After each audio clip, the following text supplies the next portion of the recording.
some trouble. Yesterday, we showed you a woman in Pennsylvania who called the president a name and said she must be, quote, an idiot for voting for him 3 times. Today, MS Now's Alex Tappan spoke to Florida fishermen. It's a swift kick right in the stomach, man. And it's a pile of stress. And you add to the stress. I'm already stressed out from keeping the boat running, making my crew in tech. Morning, Radha. Good morning. Mike, I thought is that yesterday I was late, but me for that I must Make America, we're tearing America apart right now. And it's sad. try very much your lesson. It is very useful. Thank you. Radha, your audio keeps cutting out. Your voice keeps disappearing. Well, I don't know Yes. why that is, but maybe it's the internet connection. But I'm only hearing half of what you're saying. Understand. MS Now senior national security reporter David Rode, MS Now political analyst and former Undersecretary of State in the Obama administration Rick Stengel, and co-host of MS Now's The Weekend Primetime and economics editor for the Goldman, Catherine Rampell. All right, David, let's start with the attacks. The president's claiming no knowledge of the Israeli attack on the South Pars oil field. Why is it so significant that that oil field was struck? It's the largest natural gas repository in the world. Part of it's controlled by Iran, part of it by Qatar. The first strike was by Israel, and now you have the President of the United States saying, I didn't approve of that, it was wrong for Israel to do that. Israeli officials are telling our colleague Ariel Reshef, no, the U.S. knew about this. Anyway, Iran, so that's the first. You work, sometimes I'm not sure what. This is a disaster. Natural gas. Now, your lessons, I see which decision will be best if I make. And I'm sorry, Radha, I'm hearing every other word. So I'm not hearing every word you're saying. So I'm not sure what you're saying. I don't know if it's because maybe you're moving closer and farther away from the microphone. Maybe that's what. maybe Try again. I'm not on microphone. Well, your computer has microphone in it, and that's how it's picking up your sound, right? Understand.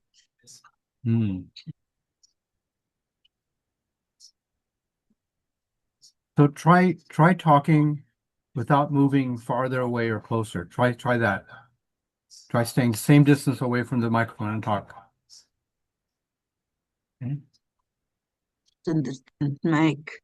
Excuse me, but I understand now. Okay, that's a little better, but yeah, it's still a little bit shaky. That's better. Okay, I'm going to finish setting up the rest of the I don't need that over there. I need the other one here.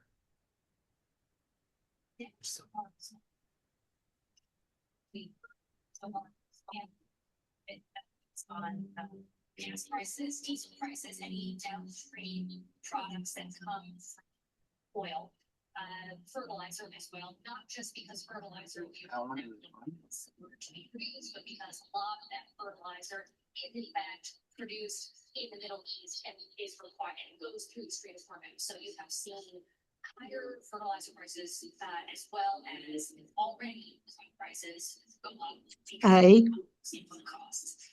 Now, there had been a hope, I should emphasize. Good morning, Robert. Okay. That the Strait of Hormuz, this choke point, would be reopened, and that things could go more or less back to what they looked like later, right? That the Strait would reopen, and therefore the petroleum products. Okay, I'm gonna go get some coffee. I'll be right back. Okay.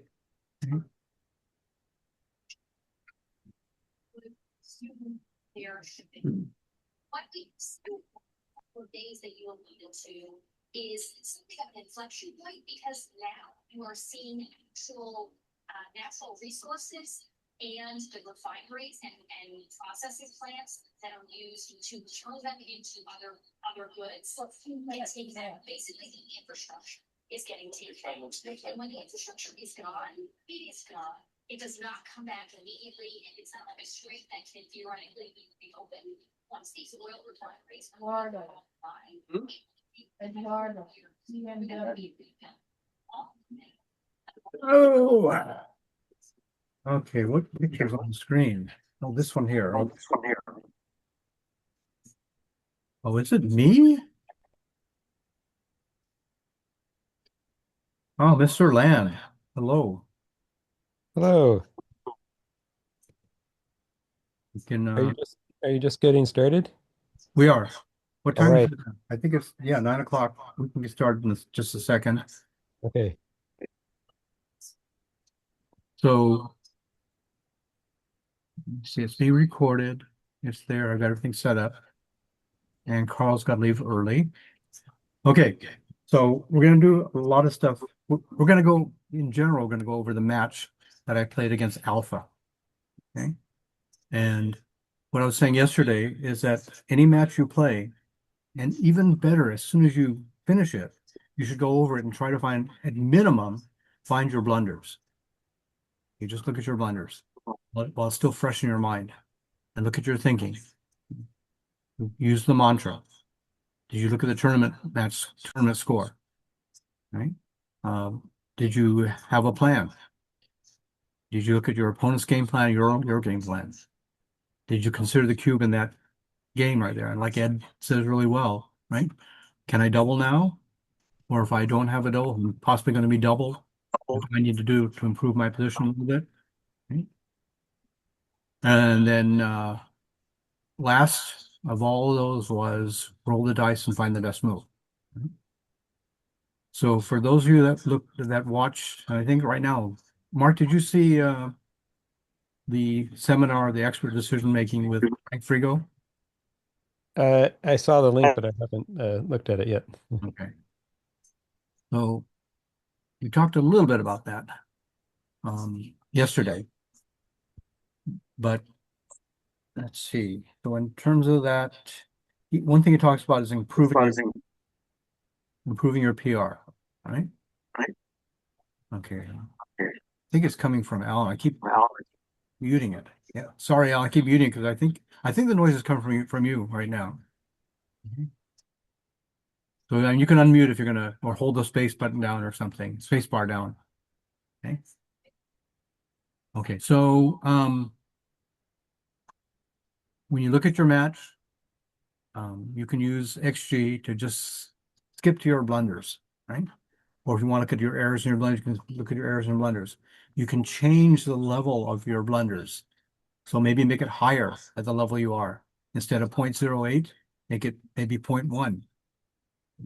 And you'll catch fewer blunders. But if you try and get rid of your blunders, your game will go up quite a bit. Okay, Jackie, let's see. So let's go to XG. Let's share the screen. And that means anything I put on the screen here, you guys should be able to see. Okay, so XG, this is for their PR levels. So WOW means that you play better than XG. How's that possible? Because whatever level you have it set at for the analysis, if you have it maybe do a rollout or some other way to check it at a higher level, it'll say, hey, actually you played better than I did on this move right here. And so it's possible to play better than, or at a PR less than 0. Right? It's possible. That's pretty rare though. So World Champ is the next level, and that means if you play below 2.5. And there are only 2 players in the world that consistently play below 2.5. And you guys know who they are, right? For the longest time, it was just Mochi. And then more recently, at least a couple of years now, it's been also Dirk Schiemann. Right? Okay. So those 2 guys are called super grandmasters. So the grandmaster levels are the ones that play well, and super grandmaster play means that they play really well, and only two of them. There's a number of grandmasters, and that's what XG calls the world-class level. So they look at the data from tournaments that are played live, and I don't know if they include also some of the online ones, but at minimum the ones that are played live, and then they look at that average rating. If you play better than 5.0, then you're a grandmaster. And within that, there are three different levels also: Grandmaster 1, Grandmaster 2, Grandmaster 3. Okay. So if you guys get to the expert level, that's good, right? That'll be a better level of play than what you're playing right now. Okay, if you look at all your matches, a lot of you guys already have XG, a lot of you already have BG Blitz, and you can take every match that you play and quickly and easily send it to that program and have it tell you what you did right, what wrong, in their opinion, what you did right and what you did wrong. Okay. So these are the levels. We're interested in the ones that are from here, from expert and above, right? And we're gonna look at, let me see here, check my notes.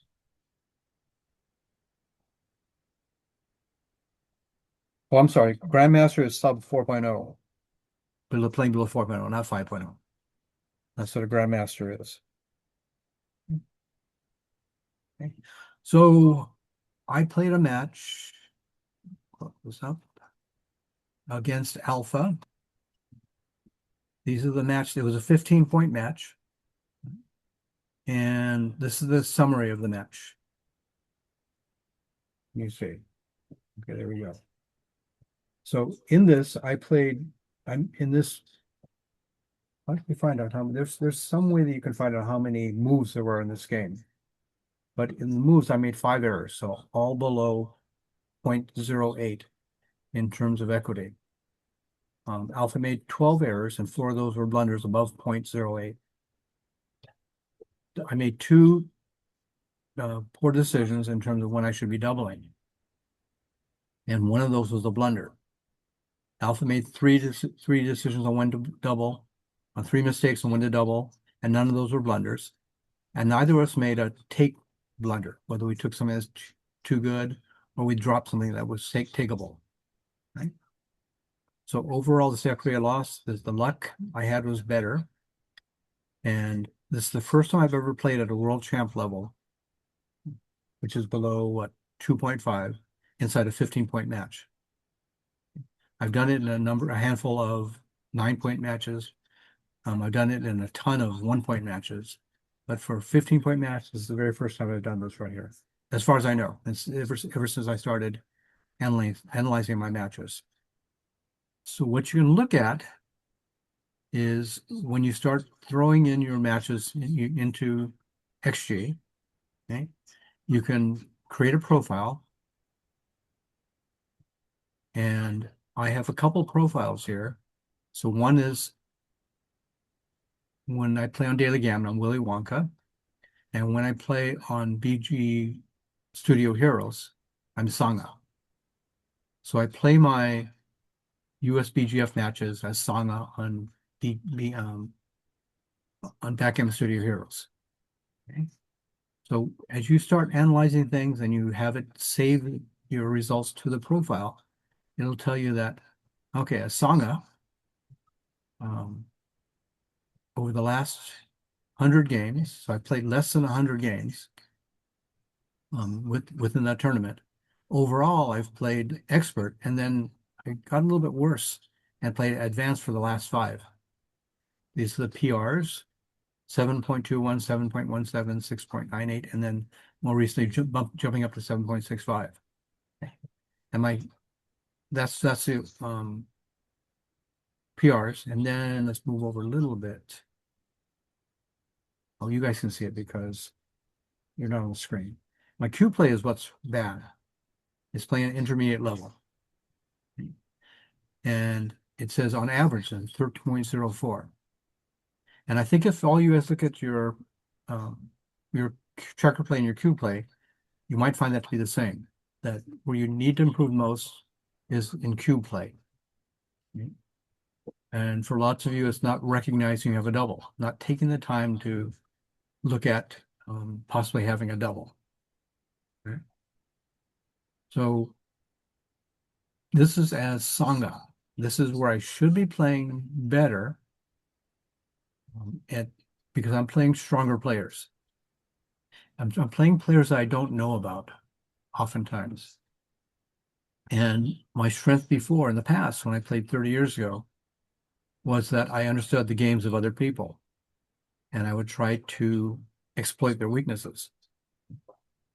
So against this one right here, I'm trying to play a little bit more like XG until I see that, oh, this person doesn't understand the attacking game plan, or they're late to double when they have an advantage in the attacking game plan, or they take when they should be dropping inside the attacking game plan. So you look at each of the game plans and see maybe where the weaker for, and if you have a choice to steer towards that type of a game, where you're not giving up a lot of equity by changing the outcome of the game to one maybe of priming game versus attacking game, then you might want to do that because they understand that type of game for that as well. Well, if I'm playing more like XG at Sangha, then what's happening with Willy compared to Willy Wonka, where I play on Daily Gammon? It's pretty much the same, right? Overall checker play, the cue play is worse. What's different when I play on Daily Gammon is that I'm often playing when I'm really tired because I'm playing just before I go to sleep or something, just to sort of catch up with the games. And Daily Gammon is more for fun than for the USBGF tournament standings. Okay? So it's overall worse. Okay? There's only a couple experts who are mostly advanced. The performance is higher compared to Sangha. Checker play is pretty similar. Cue play is a little bit worse. See, so pretty much intermediate for that and expert overall for checker play.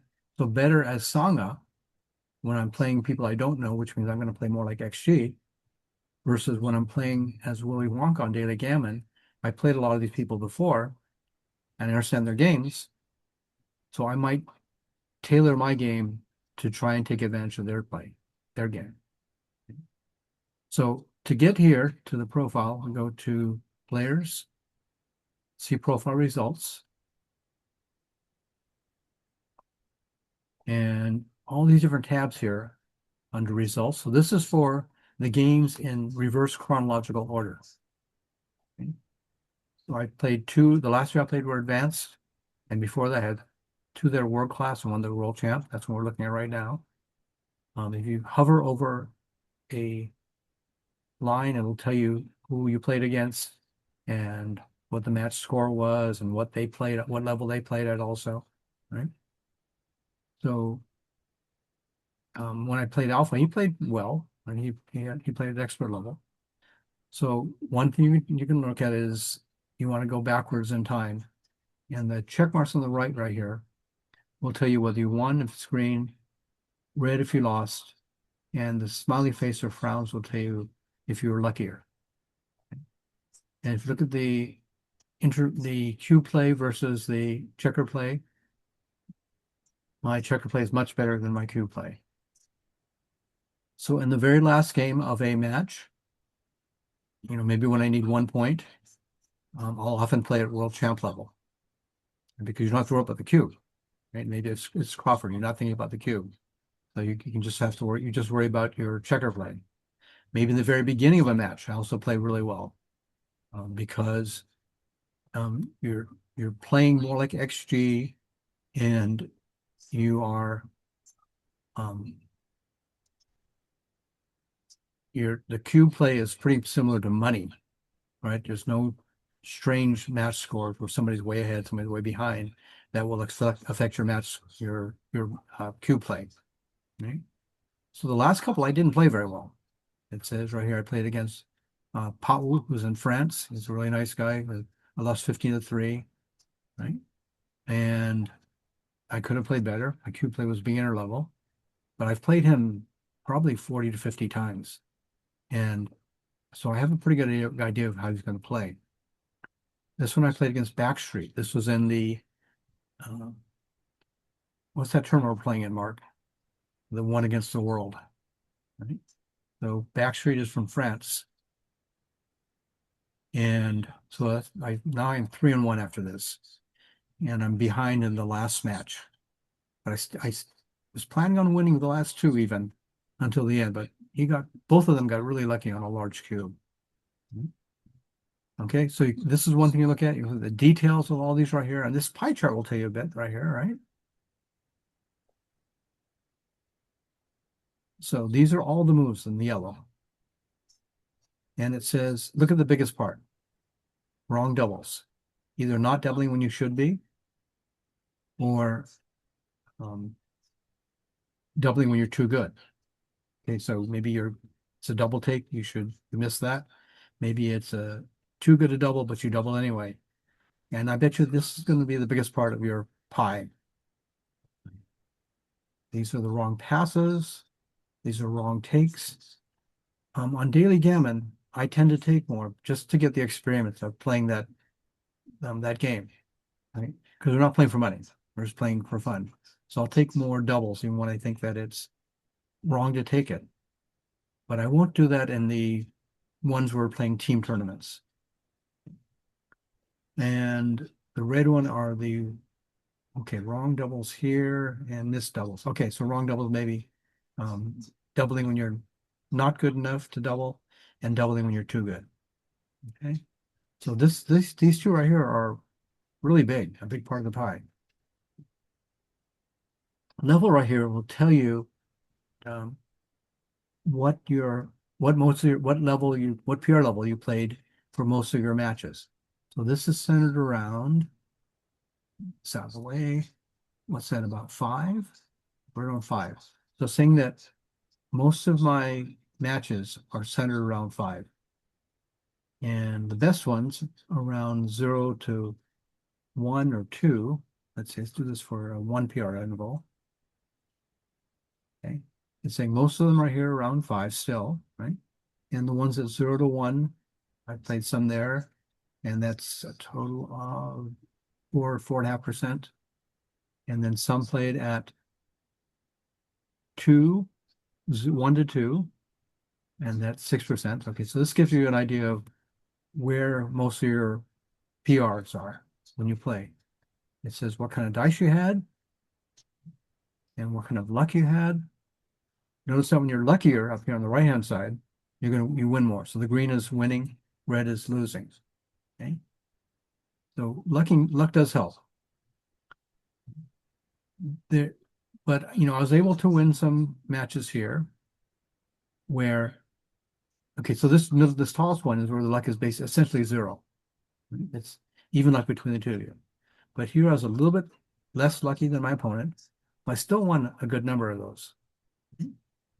And on the other side of it, I was luckier, and they won very few of those.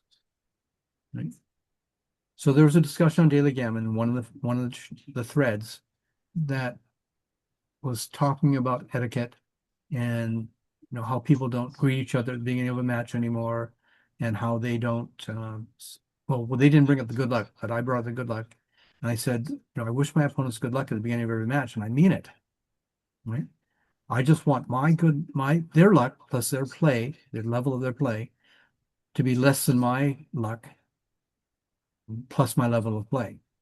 Okay, so I want to outplay them, and even if I play even though I'm not as lucky, if I outplay them well enough, then I can still win. Okay? So that's why I'm sincere about wishing them luck. And that used to be the case a long time ago. When you go to a tournament and you play somebody, you shake hands, and you wish them good luck. Nowadays, you hear more like good match, because people don't want to be insincere about wishing your opponent good luck. Okay? Unlimited games, I don't really play. Match play, this will tell you for each of the match lengths right here, up to 25 points, what your ratings are right here. And you can choose different. So this is against Alpha, who I've played right now, right? You can choose different players that you played and see what XG assigns an average EL of 1690 basically to everybody, right? Even though someone like David McKenzie plays much better than 1690. So you can look at how they did against you. You can look at the progression, and it has not gotten significantly better over the years, right? Over the number of games. And you can always set different variables on how you want to look at this right here. Maybe I want to just look at the trend for the cube play. Okay, so cube play is which one? The red one, right? So this is the trend up here, but cube play has gotten better. So that's a good thing. And then just a very detailed report. So my best sessions and with more than 50 decisions. I beat Jesper. I think I beat you 9-0 in a 9-point match. And I played at a world champ level. So these are my 5 best sessions against players. So these are, I don't know about next guitar, but all 4 of these guys are strong players. Jesper Carlson from Denmark, I think. Fergus is from England. And so these are all strong players right down here. And then worst sessions, look at how I played here, distracted, casual players. And if you look at something like this, you might get an idea of why well, first of all, let's look at PR of Willy Wonka. We saw was similar to Sangha, right? So they're similar, but what's been happening? I've been having much better results against daily gammon players. And that report right here gives you an idea why. My worst sessions are against the weaker players. Although Dicefish is a strong player, right? Ian is a really strong player. Knack is not a bad player, but these other players right here, I didn't play well. According to XG, which I did, so distracted means I didn't play like XG. But I'm having better results because when I play, let's say when I play somebody who is not so strong, I'll often play to reduce the volatility in a position, which means I won't make the result of the game dependent upon the next 1 or 2 rolls where the volatility can be higher. I will make it dependent upon 2 or 3 or 4 or 5 rolls down the line. So I might play a slightly weaker play, which means actually will ding me on that, say, hey, that's not good. But it has a better chance of winning against the weaker players. Okay. So that's what this can tell you right here, right? That best and worst sessions are against players that are on the weaker end. Okay. And these are places where like Smelly Fish is one of the top players, but in the past I don't know if he's still doing it. He got there by using a bot. So it's on daily gammon. So these are all Willy Wonka is all on daily gammon. Gollum is a strong player. I don't think he uses the bot. Stomp is Stick Rice, who is one of the top players in the world. But lots of other players are catching up and passing him up. He's one of the few players in the world that have memorized the 3rd roll positions. So someone gets an opening roll, and the response to the opening rolls, and then that 3rd roll position is the next one. And Stomp is one of the few people in the world that has memorized that. Okay, so all these guys are strong players. And luckiest sessions right here, and unluckiest sessions. Okay, and all the way down. So a lot of information that gives you an idea of that, why your results are improving and why your PR is improving. So we saw that my PR wasn't changing much, but my results are going up. So let's see where I stand right now.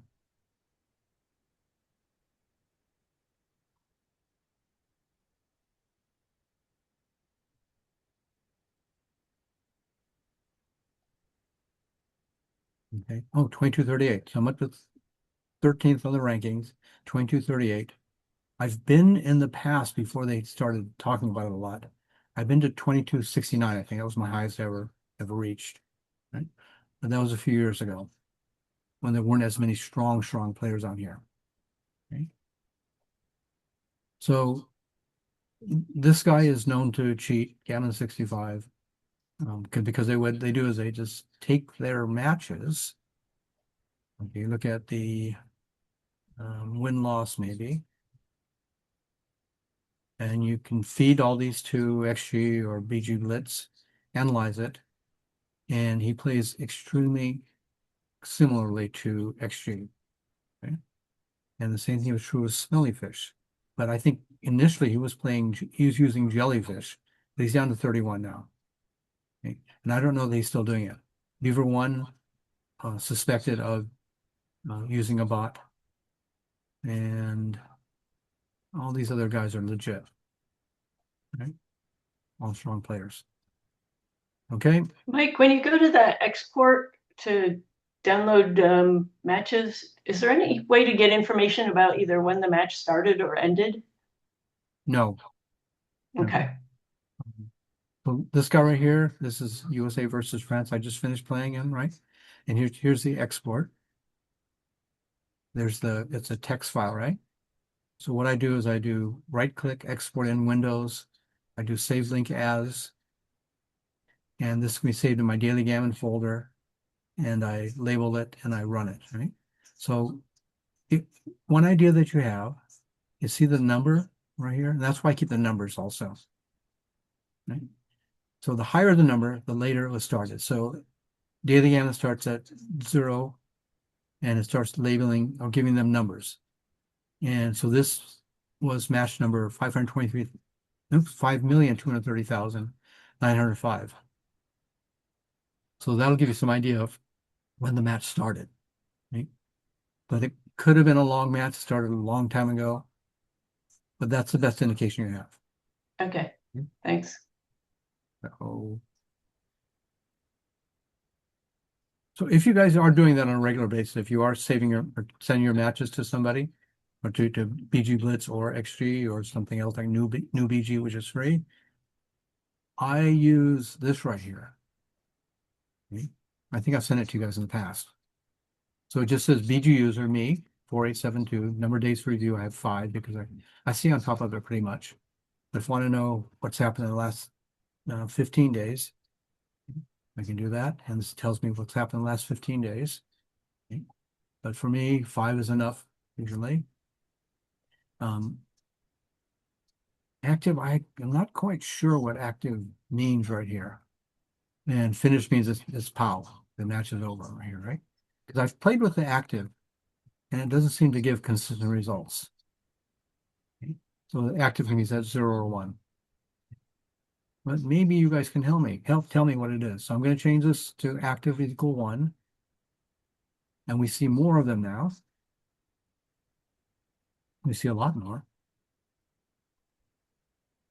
Well, Mike, it looked like there's when it was 0, it didn't show the active matches. It just showed the finished ones. Well, just the finished ones, yeah. Okay, but here, in this right here with active 1, these are all unfinished, right? Right. They're active. They're not finished. Right.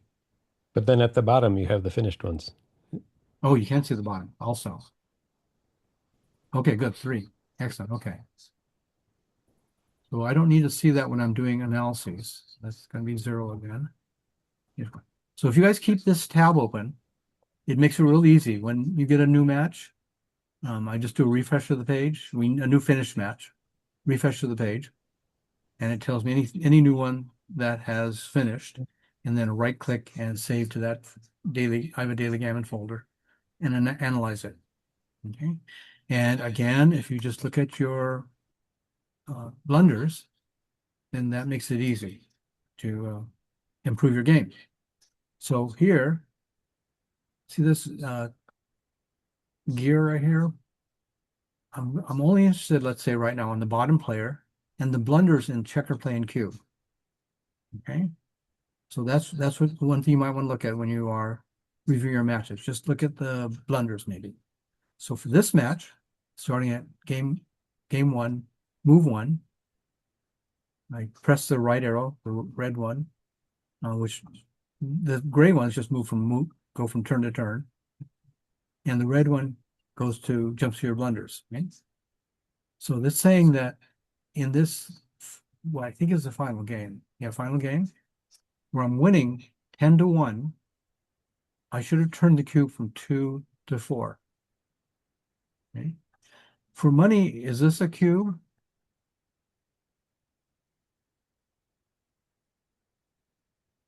It's 6 rolls versus, I'm sorry, 5 rolls versus 5 rolls. Without doubles, black's going to roll, take 5 rolls to get off. Without doubles, white is going to take at least 5 rolls to get off because 10 checkers left, but also can miss. Right? So what do you think the cube action is for money in this situation?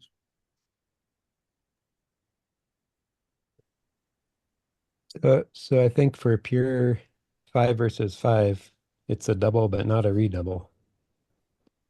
Right, for pure, right? So Mark is saying pure, meaning that all of white's checkers are not on the ace point, which means that if they're all on the ace point, that means all doubles will work. So Mark said this is not a pure, right? That's right. So it's 5 versus 5, possibly more for your opponent. So for money, this is an easy double drop. Right? Look at the equities right here. Wow. So had I known the doubling windows for needing 5 points, my opponent needing 14 points, and holding a 2 cube, should I redouble this right here? I thought maybe I'll wait 1 turn. So for me, these are the hardest of all. Leading by a good amount in the match, and then turning the cube, because once I double him to 4, he's probably going to take with very, very low match winning or very low game winning chances, and then recube. So it'll get to 8 probably. So it was a blunder not to cube this thing. Now, if I'd known the doubling window, I would know that, well, in a no gammon position, if I exceed 80, maybe 85.22%, I don't know what the number is, then you should be doubling. So I didn't know what that number was. I just knew it was high. I knew I had to be better than 75%, much better than 75% to double, because the Q is going to come back with 4. So we're looking at other blunders. I'm going to do the right arrow again. And it says that's it. That's the only blunder I made in this match right here. I go backwards to make sure. Then you can, if you have more time, you can look at your errors. And so now I'm looking at checker play and cube errors and blunders.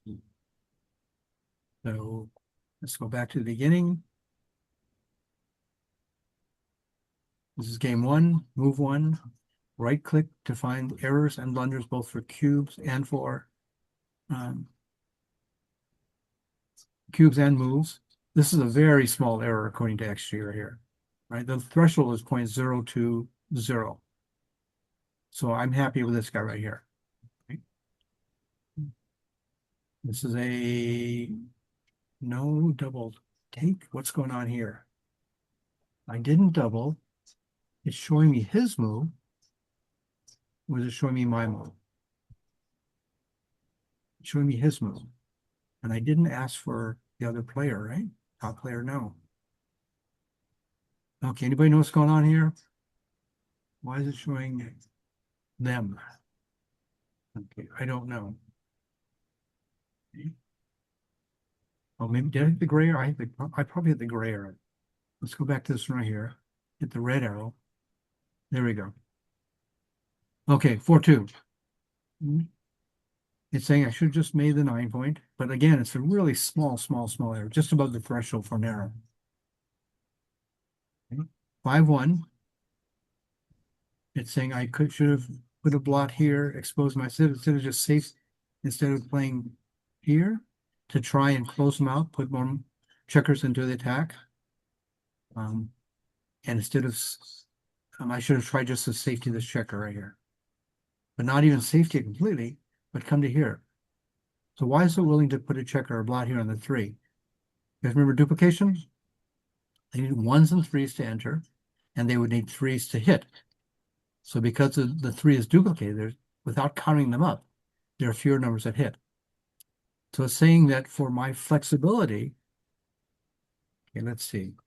This is what a possible play was right here, right? The 3s are duplicated again. And then there is playing completely safe, no blots. What I did to try and add ammunition to close them out. And another duplication play that's going to be a little more diversified for me for coming in safely against the bar point. Okay. So next error is, this is a little more sizable in terms of an error. But it says that I should be doing this right here. I should be hitting it. Okay. And 2 blots there, maybe sent back. That could swing the equity pretty quickly. Right? Instead, I chose one that had less volatility to it, but actually said you should make the best play regardless. And this is the beginning of the long match, so it's going to be more like money. It's saying there's double 2s, so I should look at this one also. I'm trying to escape these back checkers. If I'm ahead in the race, and I am ahead in the race, which means I want to keep a strong aboard.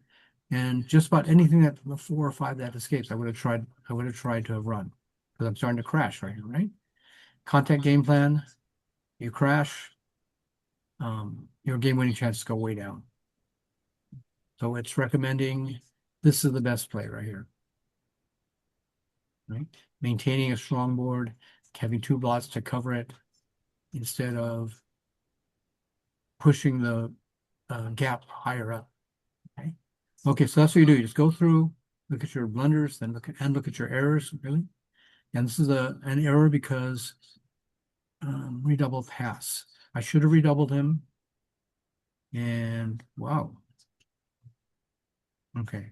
So why do you guys think I didn't double? Okay, while you're thinking about it, I'll be right back. I'm going to turn off the TV. Jackie left. Put the TV on.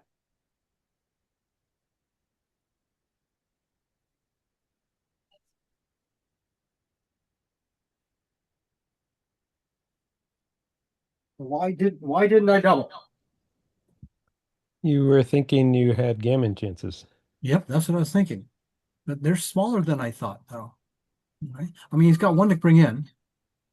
So 25 pips or more once to come in, right? Depending on how much he dances. And then 4 checkers in the outfield. So I thought, gammon chance might be a little bit more than 11.14%. So that's why I played a little bit more for the gammon. But actually saying you don't win enough gammons, you should just redouble and get a pass.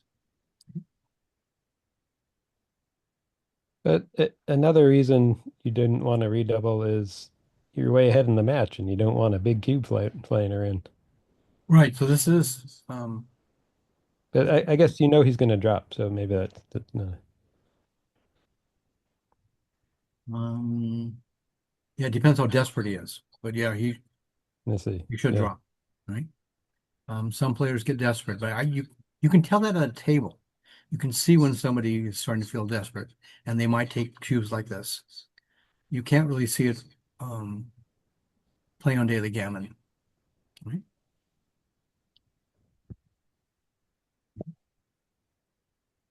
So this is the blunder one, right? Where I should have doubled, and there are no more errors beyond that. Okay? So I am really happy for playing at a world champ level, which is the very first time that, as far as I know, since I started recording these matches, same as XG, I've played at this level.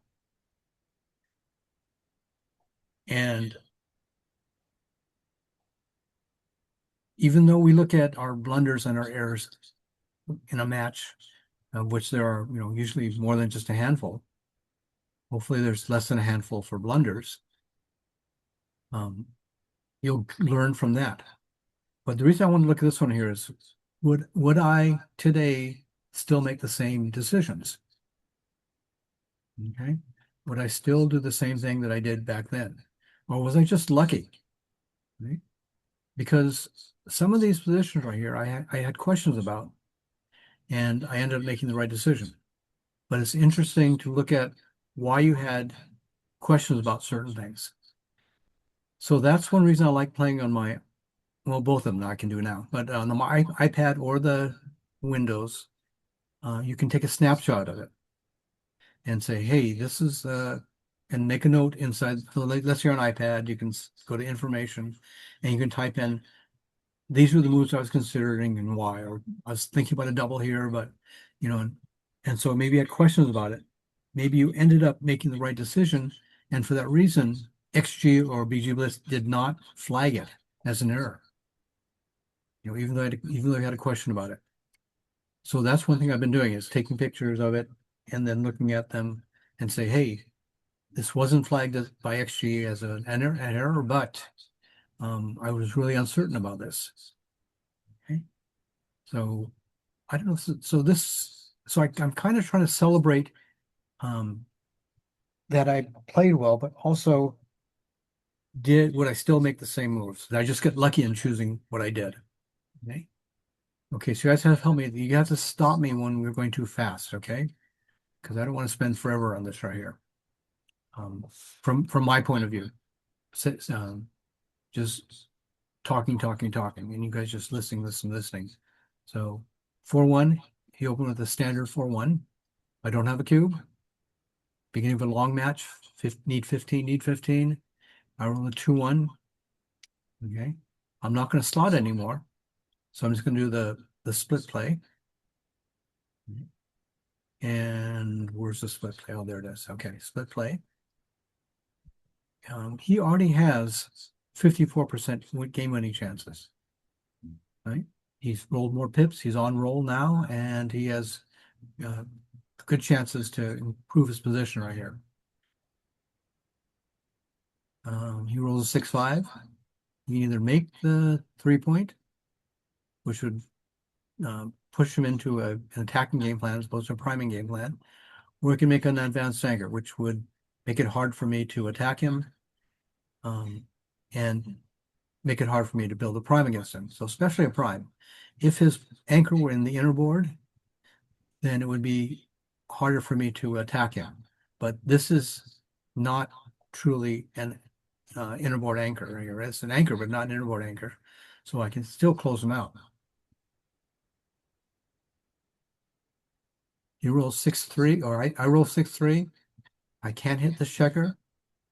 I am behind in the race even after I make this play. So I'm going to improve. So the two good things you can do inside the opening is make points, hit checker, right? So I make the 5-point. He rolls 6-1. Pretty straightforward, makes a 7-point. Alternate play would be what? There's an attacking game plan here. Hit both. Hit both. 2 and 1. Should he do that? Well, he's got 9 checkers in the zone, right? 6 in the out here, 9 checkers in the zone. Not well distributed, really. So maybe not. So I would think that the priming game is better, right? And XG says it's a double whopper to hit twice. Okay. Not enough checkers in the zone. You stripped your 8-point. So he did the right thing to make that 7-point. I roll double 2s from here. I can't hit, but I can step up a little bit, make it harder for him to build his prime backwards. I can make an inner board point. So what should I do?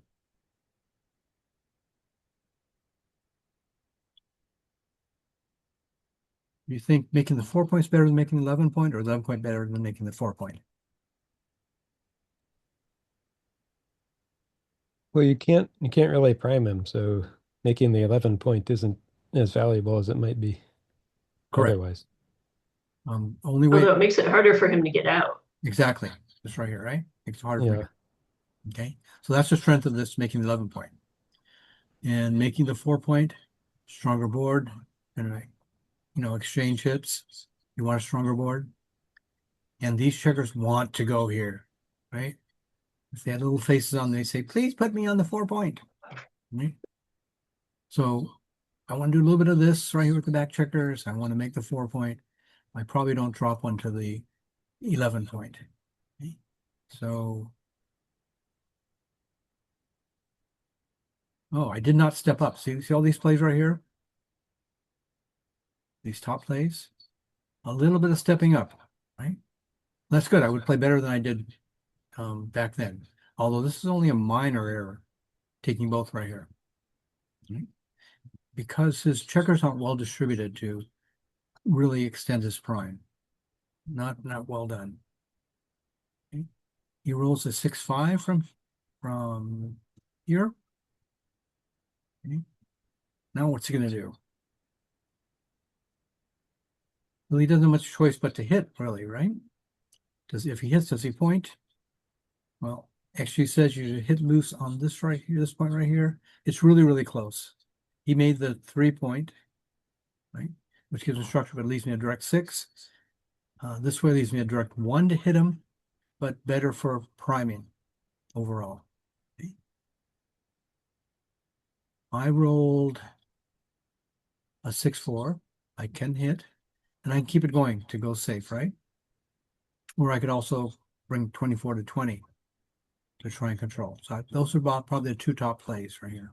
And this actually says, right, those are the 2 top plays. Is running all the way after hitting, and hitting, but preparing to leap this guy too. And now that they're close together, they can work in tandem to make either the 17 point, 16 point, 15 point, 14 point. Maybe they can make one of those points together. 6-2, he's got to come in with the 2, and he's not going to hit with the 6, right? He's going to drop one down to the 7 point. Okay. And it's a 4-patty Whopper with cheese on it if you hit from 7 to 1. Okay. I roll 4-2. Okay. I want to step up, right? To try and get out. But also that lets him attack me on the point that he wants to attack. But I think it's important enough to step up. And also anything else will leave a blot. Either hitting here on the 4 or playing this 4, making the 4-2, right? So I think that's the play that XG liked better, was making the 9 point, leaving a 4 here, but not exposing myself to attack on the point that he wants to attack.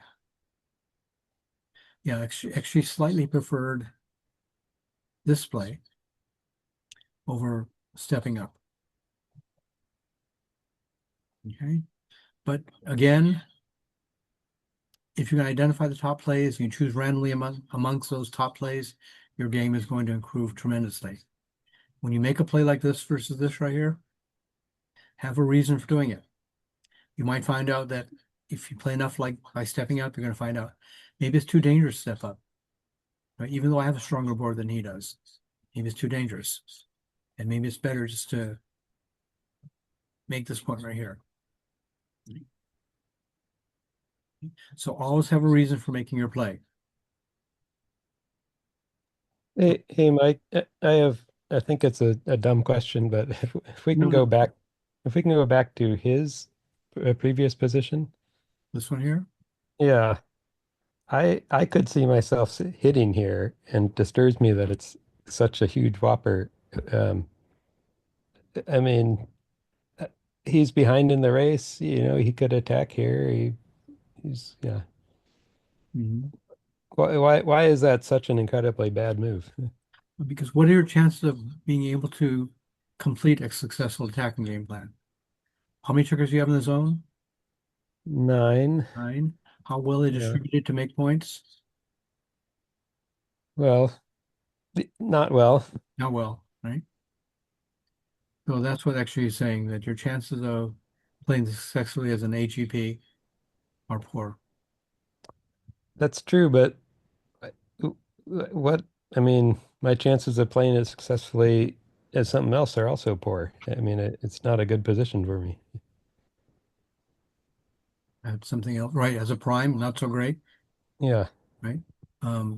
Because at this point, he was a 54% favorite. Now he's down to a 38% favorite, and the position's not very gamonish from either side. So I'm looking at plus plus, and hitting is a little tiny bit better than it was before at So All right. I think it's just the chances of successfully completing an AGP, which are All right. right versus even though they're not great, right? It's better here because maybe you can make these points right here. All right. You've basically given up the chance to make these points. Okay. So sometimes it's right Okay. to put all your eggs in one basket and then guard that basket. But more often in backgammon, it's right to keep more than one path to victory open. It looks like you also give your opponent a lot more gammon chances if you do that. If you do this Yeah, right. it's true. Yeah, 10% more Because- gammon chances, right? Yeah. So direct 11 direct shots at the ace.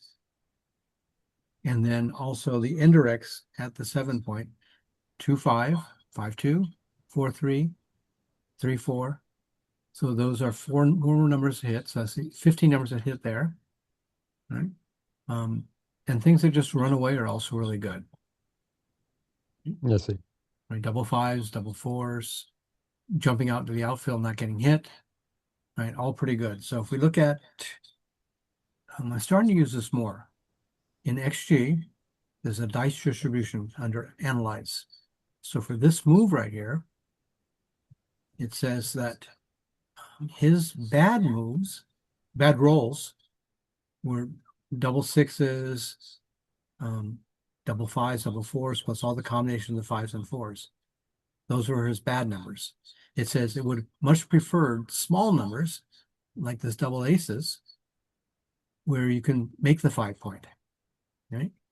Or 6-1, where you can play to the 18 point, right? So the green numbers are the better rolls for him.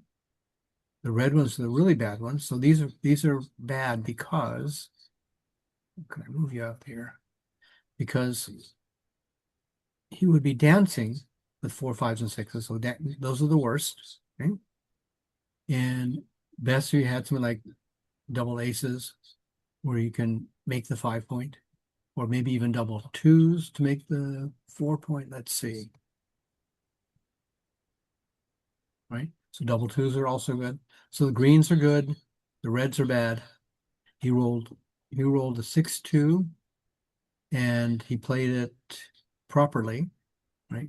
You can see this is bar 23, 13-7 is the best play according to XG. Yeah. But this is at a 1-ply level, I think. Now, I haven't figured out how to do this other one, but there's also looking beyond this roll right here. Looking at, let's say he makes this, let's say he doesn't make a certain play, then what are my chances on the next roll? Okay, so I haven't figured that out. I don't know if it's an XG feature. It has become a BG Blitz feature. Okay, and if you watch Alice Sahian's videos, he often uses that second roll situation. Okay, so his 6-2, he played it properly. 4-2, I should have just made the 9 point according to XG. 3-2, he gets to do what he wants to do. He gets to make a high interboard point. Okay? And much better than any of the double whopper plays of hitting.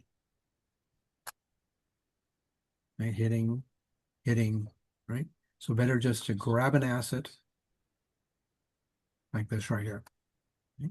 And his chances have gone up to 38% from 34% before. Okay, 6-4. Okay, before I even roll this, my game plan is to escape this back checker.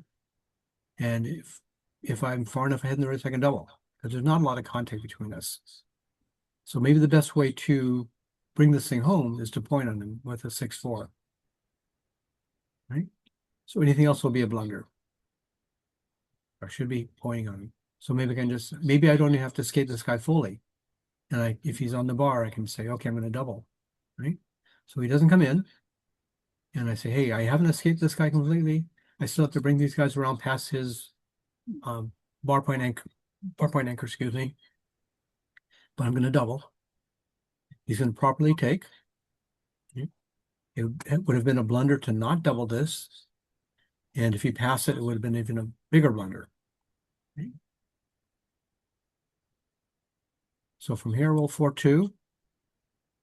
From here, I roll 4-2. Okay. So maybe get this guy going and bring another checker in. And that turns out the best play. 5-4. He rolls. He still can't come in. I roll a 5-1. We looked at this one already and we looked at the errors, right? It says I should have duplicated 3s with this play right here to make it easier to bring these checkers on 13-11 point home instead of stacking them. Okay, instead of leaving an undiversified or diversified number for him, because you want to duplicate your opponent's numbers and diversify your own numbers. But when you're diversifying their numbers, you're giving them more numbers that are good. But if sometimes when I'm playing a weaker player and I want to reduce the volatility, I will not duplicate because it makes some of their numbers, if they roll like their numbers, their duplicated numbers, they roll a pair of them, or maybe both their numbers that are unduplicated, or both their numbers are duplicated. It makes them usually more powerful, especially if they roll doubles. So I might not make that type of play against a weaker player because I don't want to give that kind of volatility that jumps quickly in their favor, right? If the game is longer, hopefully I will play longer in the long term, right? Play better in the long term and give them more chances to make mistakes, okay? So at minimum, I should have done this right here, okay? He dances again. Then I roll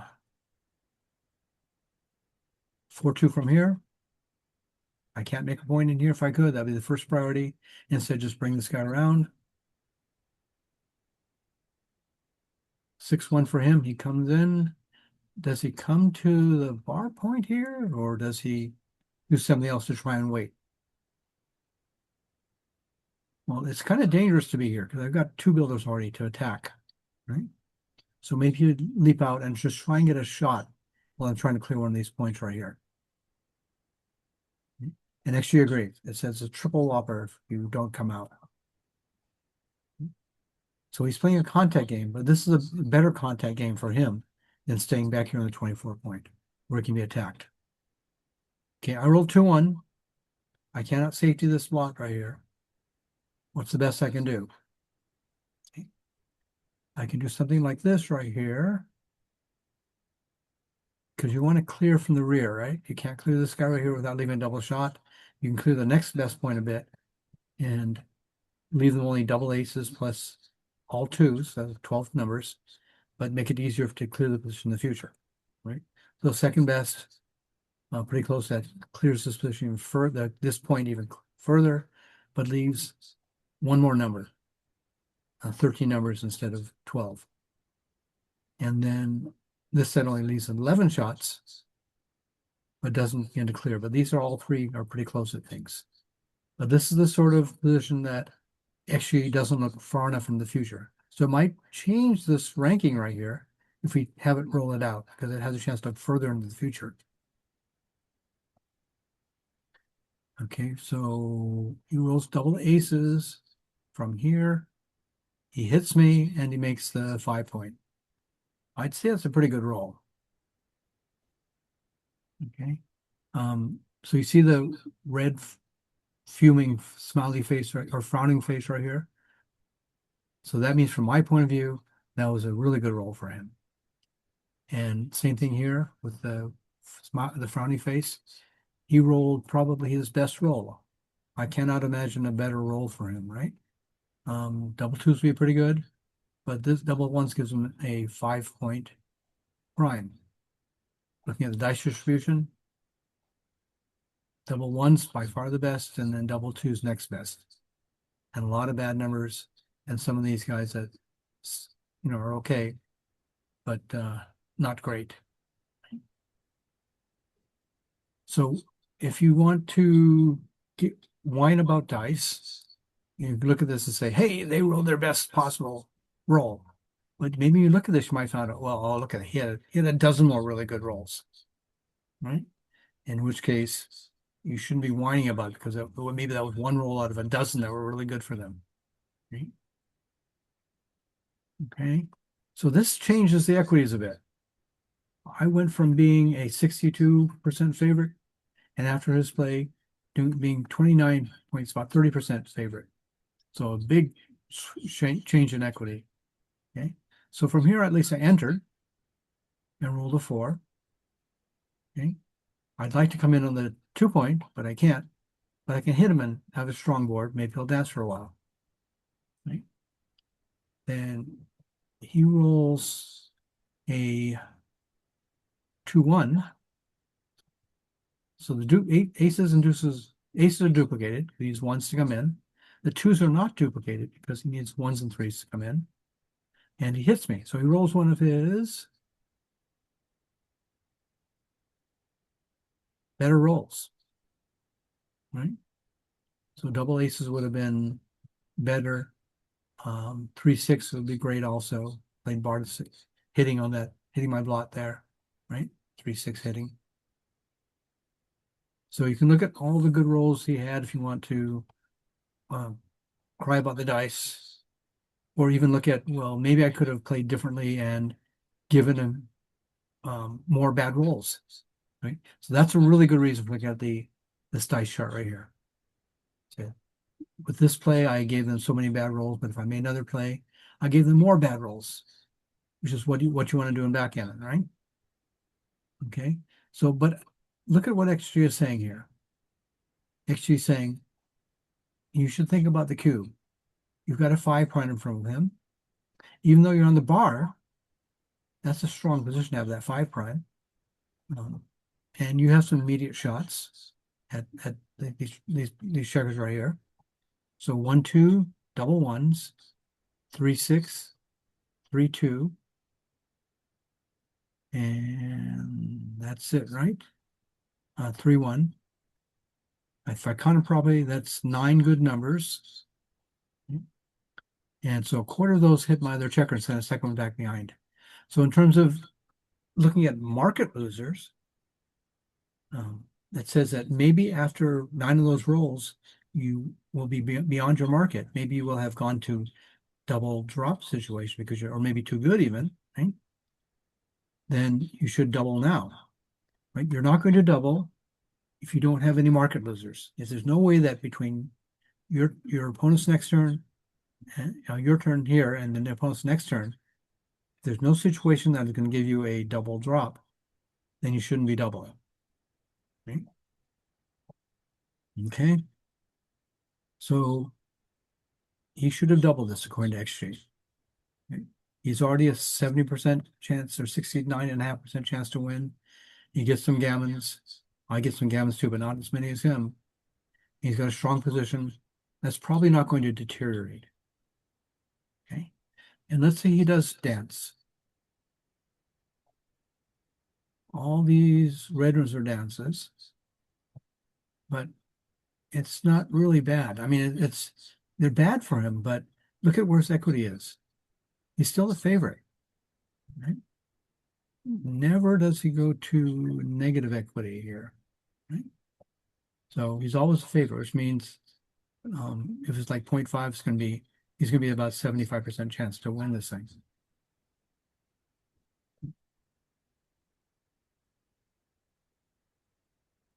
Okay. So he didn't double, and luckily had a chance to roll. And I did one of my best, if not the best. Let's see, double twos, 2 1s, 2 6. This has got to be my best roll right here. Double twos, right? Oh, not double twos. Double ones is the best. Why is that? 1, 2, 3, 4 maybe, or one hitting twice here. Now, I'm not going to hit twice, 'cause I want these guys to be at the edge, at least one of them to be at the edge. So I'm not going to hit two checkers here. So XG probably says step up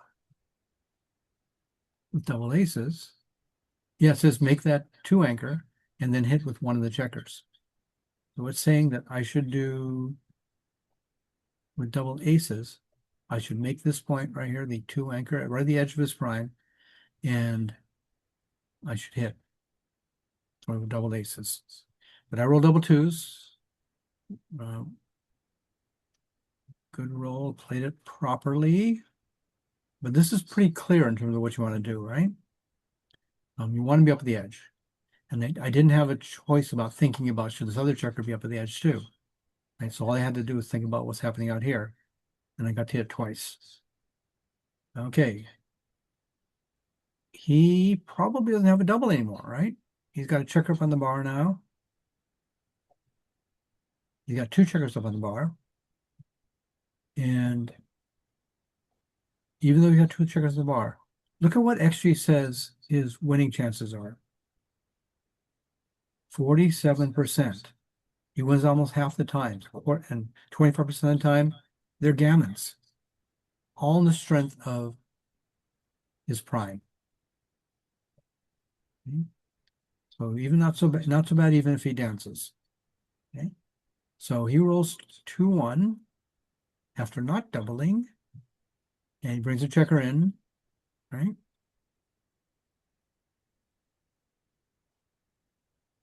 And he's got an anchor now. So the good news is it's going to slow down my crashing because I can't play that point anymore. Okay. The bad news, I still got to escape these two bad guys, right? So he rolls a 2-1, makes that point. I roll a 5-1. I can't escape, but I can step up with one guy, right?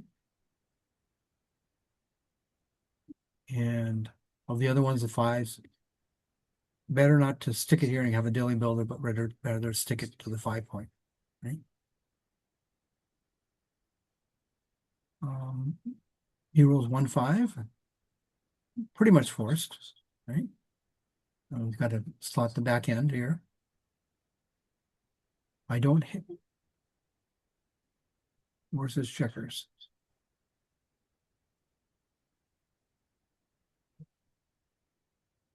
Why isn't it showing that one here? What am I doing? That's the final. But when I go to my move, oh, I haven't really gone. I'm going to my move. Oh, there it is. Okay. But when I do the other way with the arrow, why didn't it do that? It does it now. Okay. So I don't hit him with a 6. I roll a 4-3, and I make the 3 point. The other choice was to make this bar point and to make it harder for him to come in and to dump a checker to the 2 point. But I'm going to just, if I do that, make this move right here, I'm just going to probably crash next turn. Right? So I should make the 3 point right now. Okay. He rolls double 5s. Is that good or bad for us? Well, he can't escape. And it's going to get him cracking, right? So it's kind of ugly. What about me? Should I be doubling now?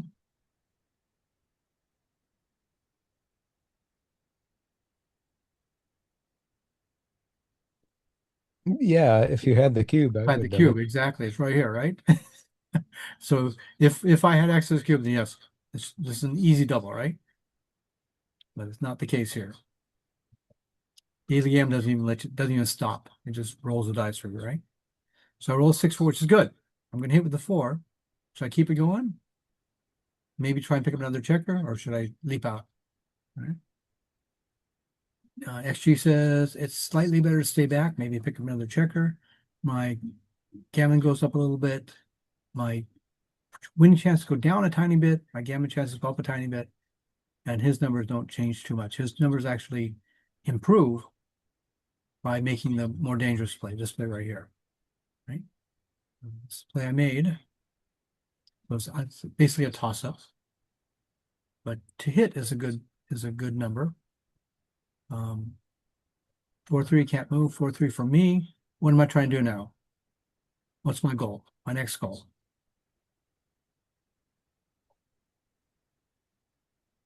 Bring everyone in and diversify. Okay. So yes. What I have another goal before that though. Take the 7. Face this out. No, either slot it or put checkers there. So I can put checkers over there to aim at this, to either when he comes in and leaps out to hit him, or even to make that point, in which case he's guaranteed to crash. Okay. So I roll 4-3, and I aim checkers to this point right here. But actually says, hey, his position's not really strong. He's only got 3-point board. So maybe you should be slotting it. Right? You give up 0.1% winning chances, but you gain 1.2% chances in gammons. Okay? So that sort of thing is kind of hard for a human to figure out. Right? But at least this move puts a checker there on the 13 point to directly make it. It also says this is another one right here. Also good. Versus this right here. So I think if we went even further, he would like this play better than the one it says a little bit better. Okay. Okay, so that's the goal before. Aim checkers at this point right here. He rolls a 1-2 to come in, makes his ace point. So now he has a 4-point board. It was 6-1, which would have been making this point if I'd made XG's play. Okay, so I don't want to give him that many indirects in the outfield. But I do still want to aim at this point right here. He rolls 3-2, can't come out. There's a big argument that can be made for this play right here. Why is this a good play?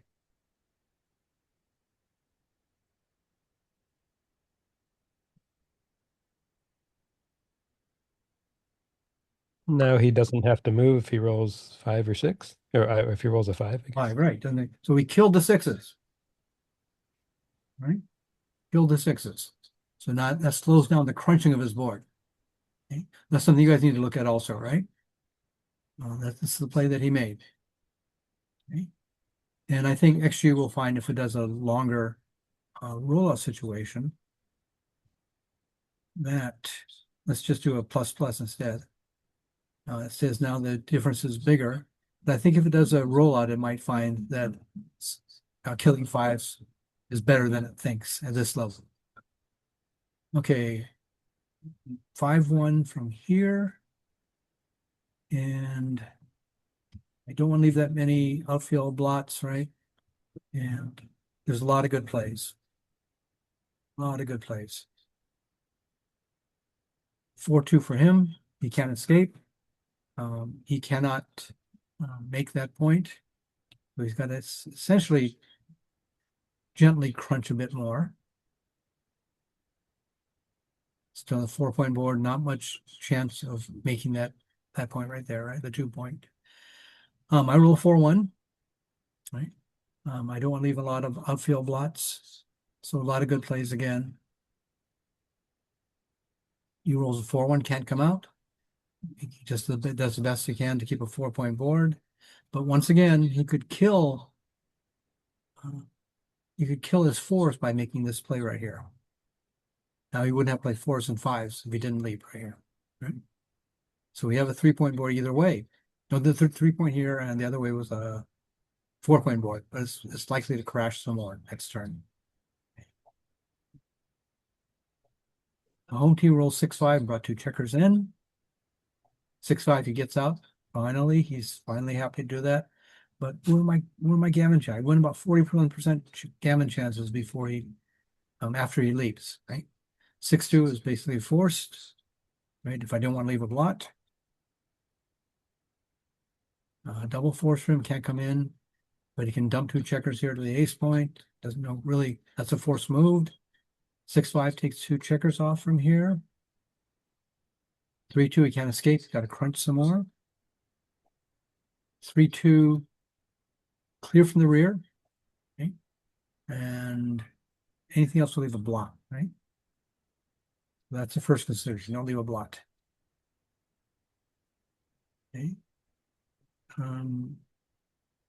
He rolls a 5-4, he can run away, or he can take 2 checkers off from back here. He still wants to keep this point though, to make the, if I start stripping my 3-point, I might leave an internal blot of my 3-point. Okay.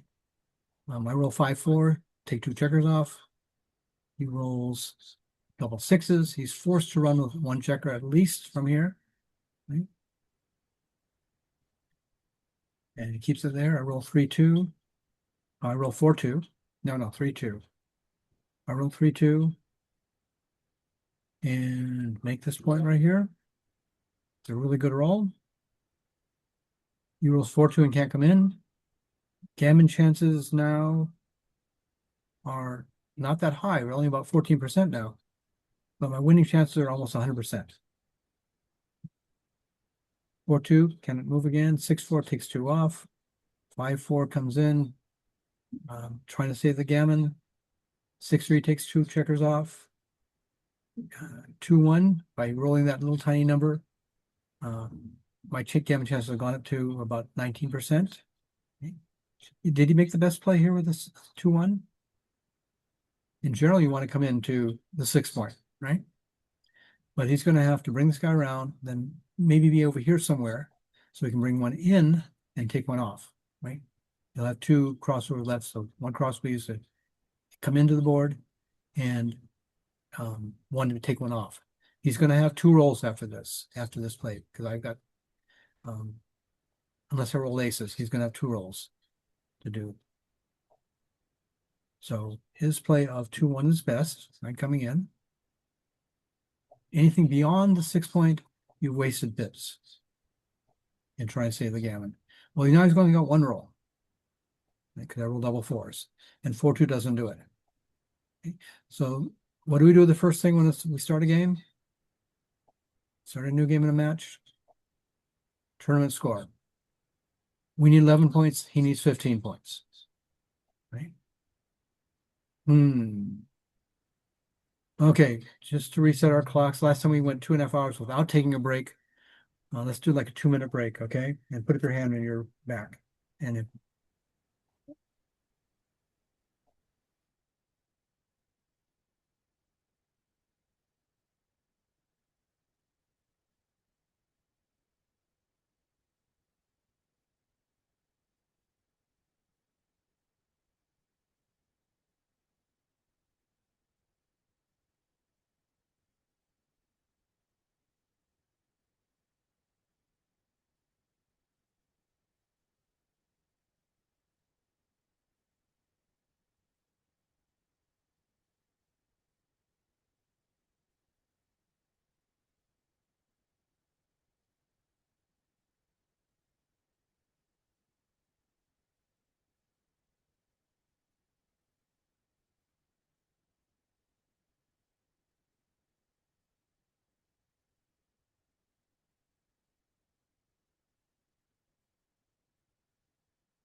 Hi, Scott.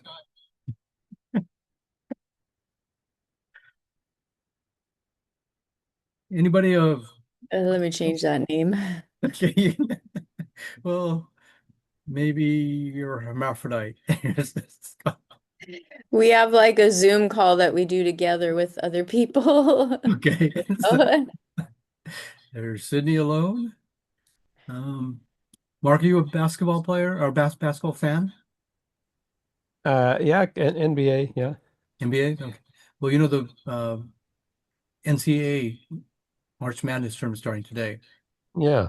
And it's been a while since Hawaii has had a team inside that final 16.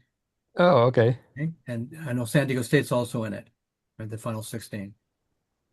So hopefully we get to play each other eventually, but we Okay. have to get through Arkansas first.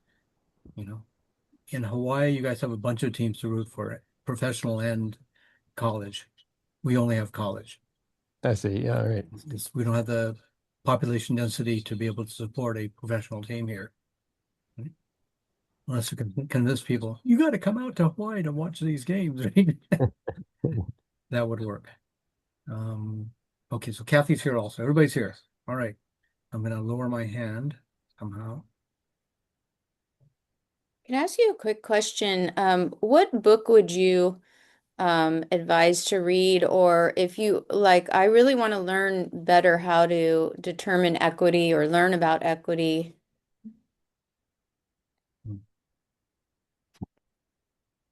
I would say go to, that's something that hasn't changed a lot. So go to Backgammon Galore, so bkgm.com. And there's some very basic things on explaining how you calculate equity. So if you're a guaranteed win with no gammons, your equity is 1, right? Guaranteed loss with no gammons, either way, loss.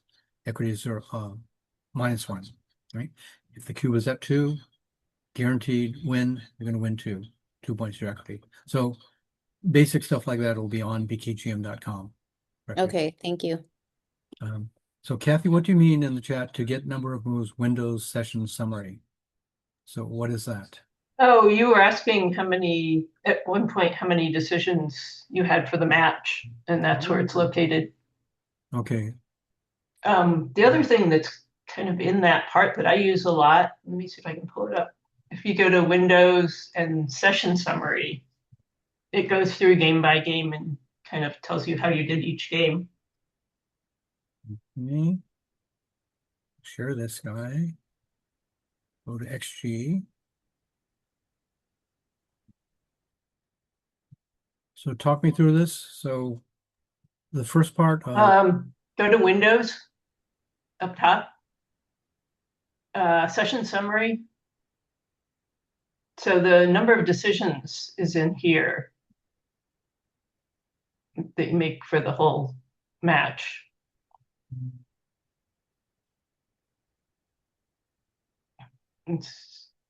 where I Keep going down. Good. There. So it goes total errors, equity, decisions. okay. Basically gives you the numbers to calculate PRs and stuff. Okay. Okay, good. And the other thing I find useful in this is if you go click on the game per game tab, it goes through each game and sort of, for me, it tells me which ones I really blew. Okay. So I blew my world champ status by not doubling in that lopsided match score. That was a blunder there. And he played pretty well. So normally you'll see this type of distribution. First game, maybe the second game also, you'll play at a really high level because the cube is like money. And the last games, you play at a really high level because there's less cube to think about there. Fewer cube decisions. Okay. So luck inside the fourth game, it says, not my day. Wow. And what does it mean by in the wrist? It says, I'm lucky. Yeah, I think that's really lucky. Is that really lucky? Oh, I think so, yeah. okay. Let's go back and see. Let's go back to previous. Well, this one here, it's in the wrist. Go to summary for the game. And luck is, oh, that's really lucky. Yeah, 1.9. That's really lucky. Wow. Okay. And here, game lucky. That's pretty lucky also. 2.4 is pretty lucky. Wow. Okay. Okay, so those are the two things. These are under Windows. See, I haven't played around as much with XG as I should have. Okay? Yeah, it's Windows session summary. Yeah, and game summary. So how is game summary different than if we go to session summary and go by game? Okay. Yeah, more details here in the game. Match progression. This is what? Winning chances. Errors. Luck. And dice. Okay. So overall for this match summary, what was my luck? Is that for everything? Yeah. That's right. So that, overall, it was pretty even actually. I was slightly luckier, but not extremely lucky. So over compared to that first game, right? Where it is 2.456. That's a lot of luck. Okay. And you see how much this like 1/100th of that overall for luck. Okay. So we're 10:30. I'm going to try and go faster unless you guys scream at me and say, hey, wait. Okay. So we only did one game so far. The takeaway from that first game is I didn't see any positions where I was unsure about what play to make, that I ended up making the right play, that actually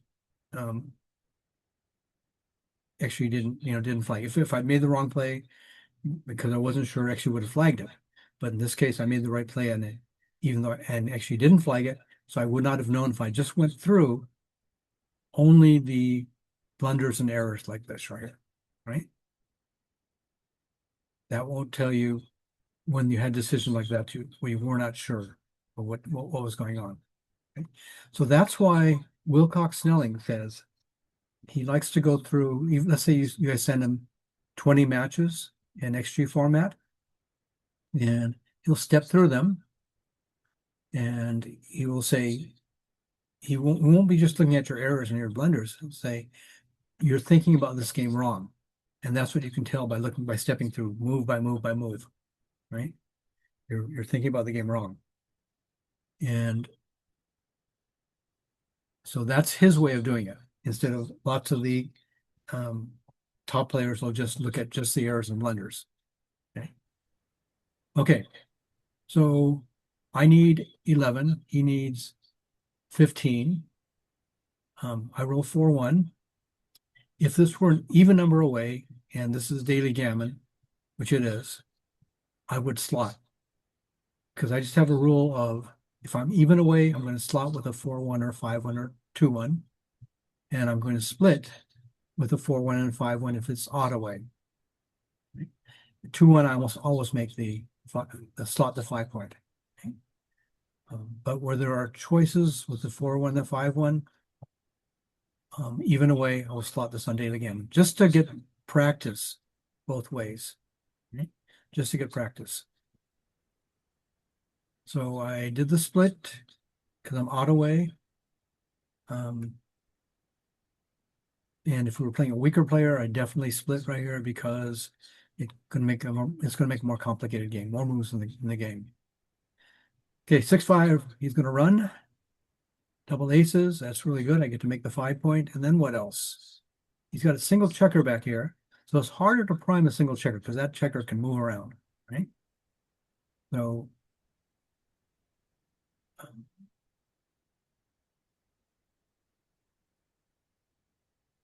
I make what XG thinks is the best play after making this point right here. I can't do a good job. I can't do much to improve my distribution out here in the outfield. It's better than just making this 7-point right? So 7 points only, that's really close, right? Making the 7 point, leaving 2 blots out here. But you're well on your way to making a prime. But this play may be better if my checkers are not split, because he can distract me from making the prime by attacking those guys. Right? Okay, so I made this play right here, but there's a number of that XG thinks is a toss-up. 3-5, he hits me. 3-5 from here. 6-2 and 3-5 hit. I roll 5-6. 5 comes in. I'm going to try and extend my prime a bit, or build my prime instead of coming out. He rolls 4-2. He's going to make that point on top of me, right? Nothing close. I roll 3-4. Okay, I've got a decision here. Here's the 3 to come in. Do I make the anchor or do I hit him?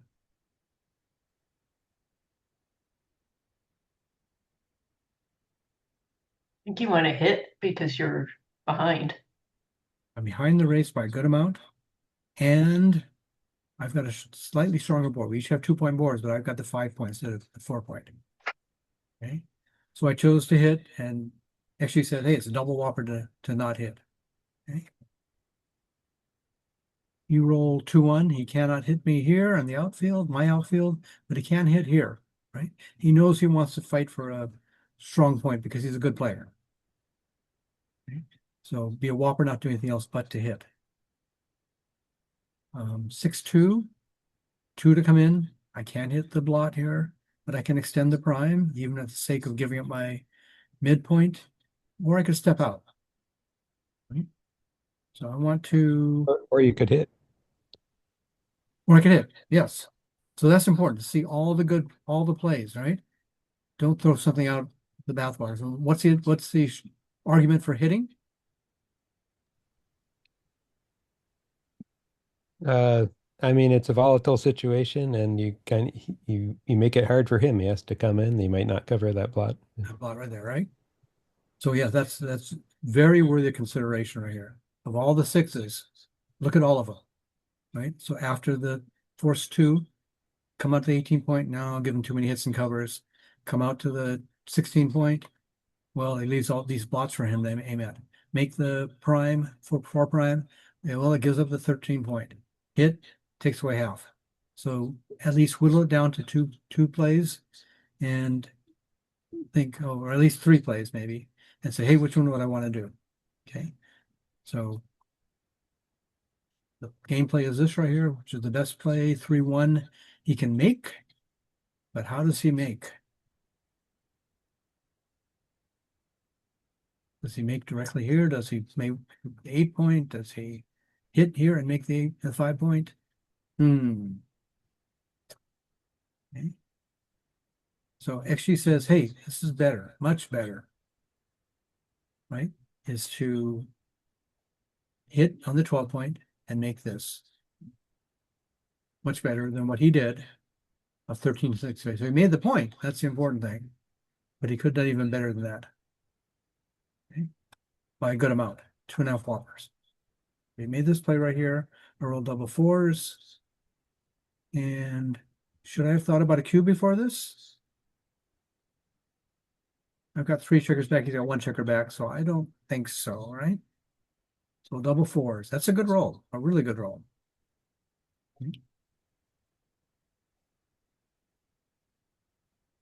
So I can do what? What can I do? Double 4s for me. Make the point on the 9. Point the 9. That's really good, right? So And let's then say come one of out. these checkers came all the way around. It could make it 9 also. But we have one right here. Forget about these for now. Just make it with the one you can do directly here. And then you've got 3 more to worry about. Okay, so I'm sorry. Go ahead, Kathy. Oh, nothing. So what we could do other things too, or you can attack, right? Well, we got a pretty good priming game, but so does he. So maybe we just continue our priming game with this play right here. Okay. 2 checkers versus 1 checker back versus any of the attacking game plans. Not so hot. Okay. He rolls 2-1. He wants to step up. He wants to improve it. He would have wanted to make this point right here, but he can't. So he just tries to make another safe point to try and build that. Right. And actually says, hey, you need to take some chances and bring 2 checkers here. Right. And in doing so, you'll have a chance to make this bar point. This bar point is so important right here because your opponent has a solid 5 prime. You've got a broken 4 prime. And maybe the best way for you to equalize is to take some chances and direct shots, right? But more than a handful. And maybe make this point right here. And look at this. It says that anything that steps up to the 21 points, not so good. Okay. Okay, so on plus, actually stands by their guns. And they say that plays, this is the best play. This is also a good play. You got 3 checkers aimed at this bar point now. And then this one has 3 aimed, but you don't have to build on the 8 point. Okay, 5-3. Well, we'd like to make the 4 point. Can't do that.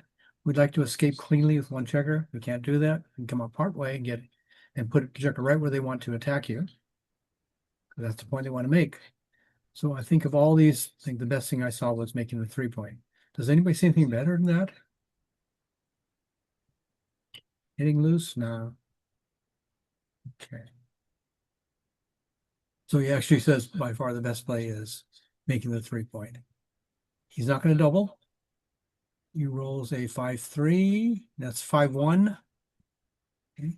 So actually again says maybe you should take some chances to try and make this point right here. Okay. So he does that. He puts a spare on the 8 point, so he can use that to make, and he drops 1 to the 12 point. Now he's got 1, 2, 3, 4 checkers aiming at this point to make. Okay.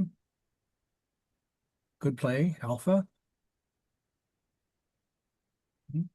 4-3. I can't escape. I can't hit him.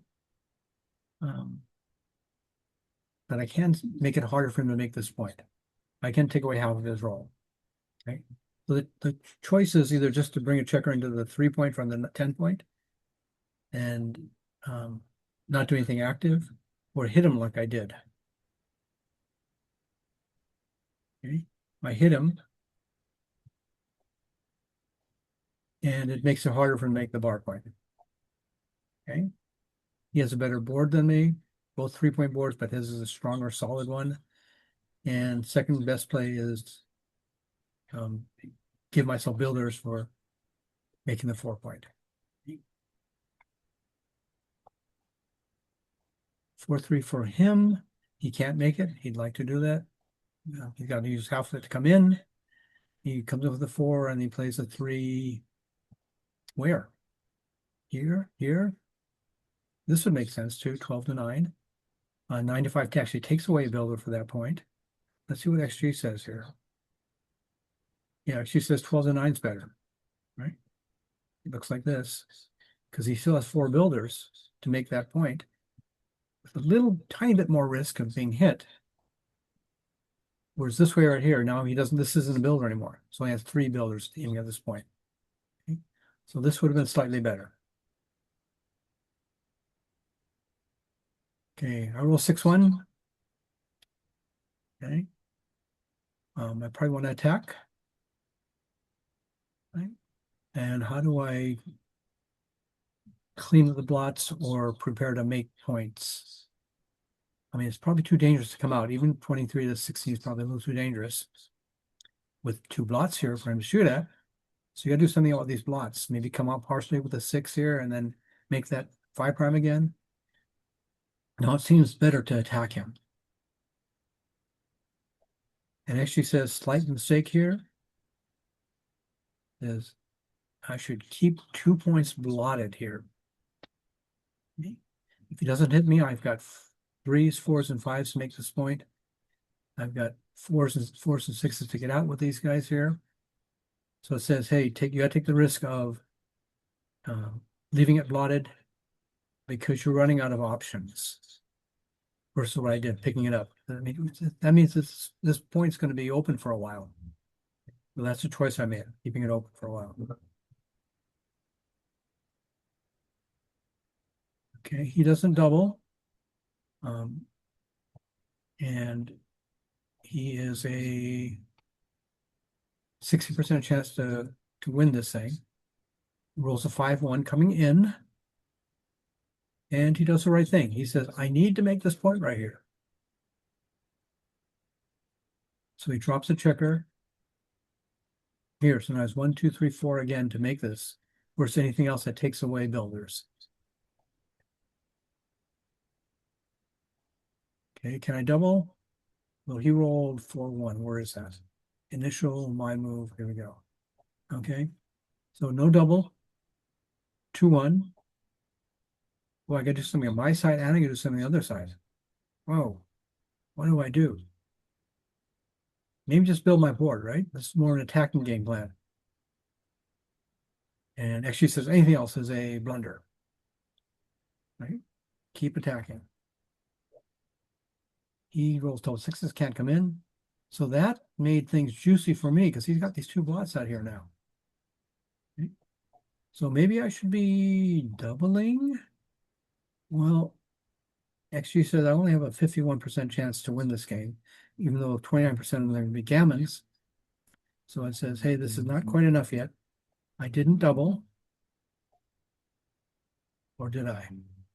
Oh, it is. I'm sorry. Here we go. I was looking from the wrong point of view. He danced. So now I've got 62 with 40% gammons, 43% gammons almost.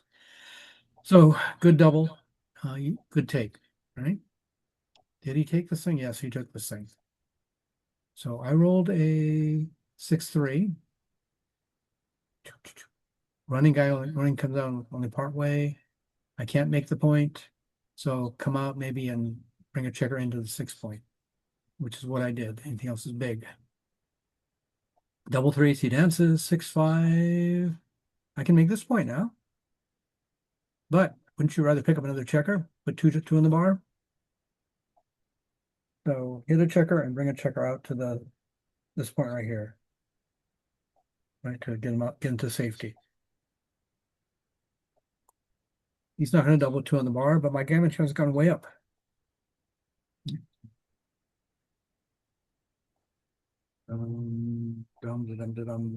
He can't move with 6-1. 6-4, I roll. And I cannot hit another checker, but I can. In Greek, they have a game called Portos, the doors. I can close the door. Right? Making the 2 point. He doesn't come in again. I say, oh, that blot is still there for the taking, but I can't take it. But I can leave as many checkers aimed at the 4 point as possible. Okay. But you also have to be careful of rolling large doubles and forcing a blot. Okay.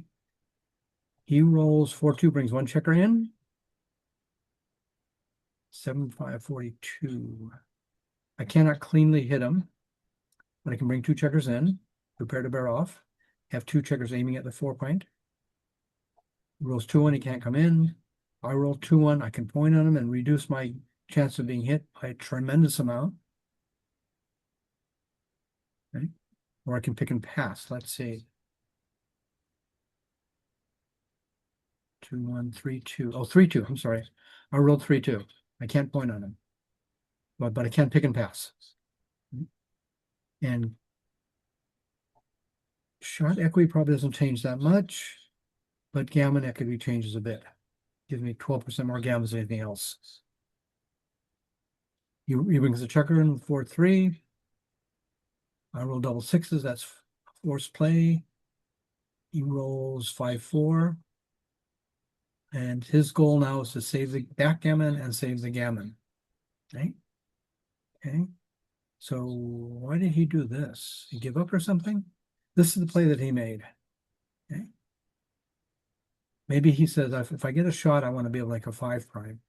but in terms of saving the gammon, which isn't very likely, it's a bad play in terms of saving the gammon. Okay, 3-2. I can take 2 checkers off, or I can clear this point and make it so he can never hit me. Never hit me, right? So they're close. I'll win 5% more gammons by taking 2 checkers off. But I'll go to 100% wins by making the play where I clear the point. Okay, he's not going to get a shot. He's going to have to bring the checkers in with a 6 point the best he can. He wants to maximize crossovers. Maybe he can make 2 crossovers each turn. You can do that. He rolls 2 1s. He can make 2 crossovers here, but he's got a risk. He's going to risk getting backgammon. Okay, 5-4. Take 2 checkers off. 6-4. He can bring a 4 in and bring a 6 out. Right. So he's playing the gammon saving. He's playing a gammon saving game pretty well. Okay. Double 2s, I took off 4 checkers, 5-1. He can't make 2 crossovers here, but he can make 1. And once he makes 1, he's going to have 1, 2, 3, 4, 5, 6 crossovers to make. It's going to be a real dog to save the gammon. Okay, 6 now, it's impossible. I roll double 6s. It's gone. Okay. So 4 points going up 8-0. I need 7. Is that going to slow my cube down a little bit? A little bit, but not much, right? Not much at all. I still need 7 points to win. So that means 8-point difference. So I can still go up. I can still get 8 points without too much wastage in terms of the overage of winning too many points. Okay? So 4-2 for him. So any comments about the last game? You had a lot of doubles. A lot of doubles. Did I have a lot of doubles? I don't look at that sort of thing usually. Let's see. Black doubles. Down there. Okay, this was at this point. Okay. Which he's already on the bar. So this double 6 don't help me that much. Double 6s help because it races my gammon. And so the double 2s. And I mean, this was from here. This is pretty much a 1 game for me, whether I roll doubles or not. Right? And here just solidify. This made it impossible. But his chance of winning saving the gammon from here, like 0.7%. Okay. So yes, one of them was helpful, but they weren't extremely helpful for the doubles.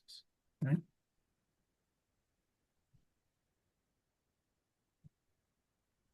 So there's someone named Oily, and that's his nickname on Daily Gammon, L_OEIL, I think, who his theory is that if you roll more doubles, he calls them usable doubles now. If you're on the bar, you roll double 6s. This opponent has a 6-point made. He doesn't call that a usable double, but he believes that if you roll more doubles, you're going to win more. But he doesn't have any data to back that up. And if you looked at the data for all that sort of thing, it doesn't hold up as a theory that you roll more doubles, you win more. Okay. It's going to help you in the races, but it might be bad in the priming games. Okay. So he rolls 4-2, makes a point. I roll 5-2. He's starting to look. Does he have an attacking game or a priming game? In general, if someone makes the 5-point or the 4-point, you think a little more, you lean towards priming, right? And priming games, I want to split. I want to get to the edge of their prime. And you can see that here too, right? Look at the difference between the equities between this play, which is almost a blunder, and splitting into their prime, their potential prime. Okay, much, much better. Okay, so that's the sort of thing you guys should memorize, right? You probably already memorized most of the opening rolls, and when you want to play a 4-3 down with 2 versus a split, and even maybe 4-3 but 2 checkers up, right, to the 20 and 21 points when you're way ahead in the match. The first time I saw that, I went, what? What's he doing? He brought 2 checkers up. And it turns out that when you're way ahead in the match, you want to increase the chance you're going to make an anchor, which reduces the volatility and makes your cube decisions in terms of accepting the cube a lot easier if you have an anchor. So you've memorized pretty much those, but when it comes to replies to opening rolls, that's the next thing you need to learn, is replies to opening rolls. Now, Kathy, I really haven't looked at the sheets that you sent me, which I didn't realize were you have to pay and you have to buy. But do they have third roll things in there too, or just second roll? No, just replies. Just replies. Okay. So we're going to have a study session in the future, hopefully near future, and we're going to test Mochi's strategic visualization versus so this play right here, making the 4 or the 5 point, which tends towards priming. So your reply should be splitting. Okay. Should it be splitting with a 4 up to here? Yeah, sometimes they don't have that many checkers in the zone right now, right? But you want to split in general. So we'll test what we think is right, especially me, whether Mochi's strategic visualization says this is what you should do with the reply to opening roll. And we'll see how consistent those are in the replies. A lot of the replies will be simple because they're either going to be making points or hitting blots, right? But the other ones will probably want to use a strategic visualization model and determine whether they want to split or not split or make, etc. Okay, so 5-2, I split. Double 4s. He can do a lot of things. Right? So he chose to make his 5 point, which is really close to working on both sides of the board. Okay. So this play he made. I wonder what the delta would be at ++.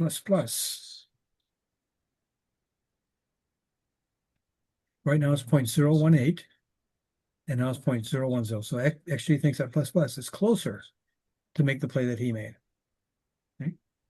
Okay. 5-1 for the home team. Don't want to leave a direct shot on his side right here. So probably 13-8, 24-23. Yep.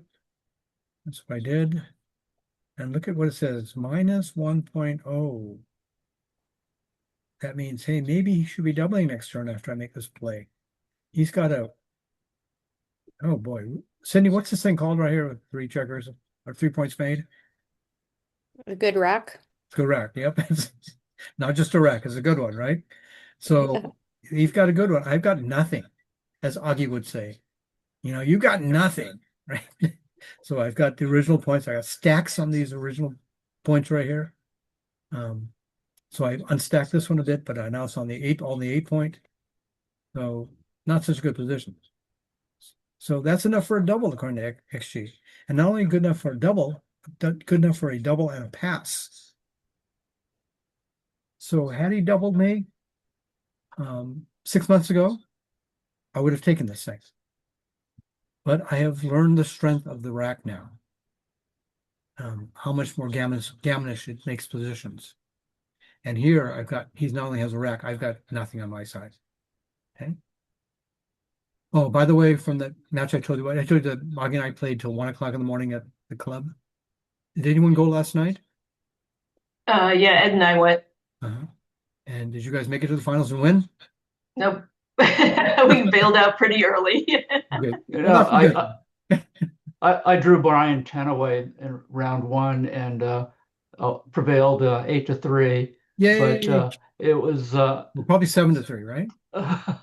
Well, we played to 7, but I kind of did a good job with doubling, especially after yesterday's lesson. So how did he feel after losing to you? Well, later that evening, he cornered Kathy and me and wanted to know if we were still playing with Mike Fujita's group. So, he's noticed a change in our play. Okay. Who did you eventually succumb to? Oh, I lost to Lisa Alt, who you have met. She's showed up at Windward Passage. I don't think I've ever lost to her. And in recent years, I've never lost to Augie. So since going back to the club in recent years. No.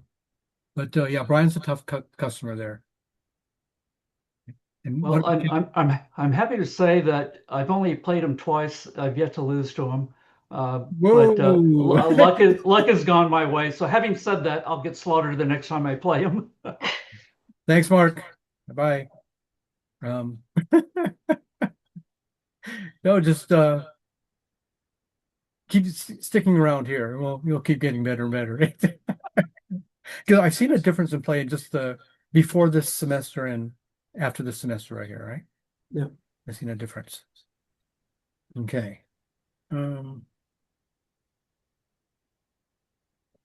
This one we're on. Yeah, the one with alpha. Okay. So you should have doubled this thing, right? And he didn't. He rolled a 6-5. Maybe he runs away. Or there's a big argument that can be made for 24 to 18, keeping it here and coming down and putting a bear builder on the 8-point. Because he wants to mix it up a bit. He's got the rack, right? I've got nothing. So maybe he stops right here. Which play did he make? Oh, he made what? This right here, 24, 18, 5 to 4. He ran away.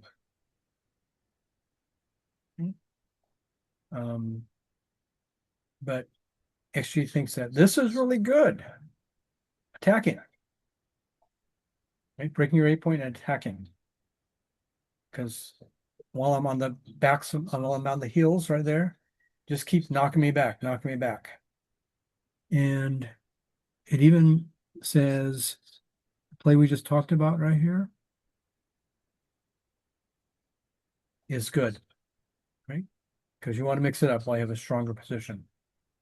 Okay? But it thinks that his play on ++ is the best, running away, and second best is hitting twice. Because gammons go up 14% up. Okay.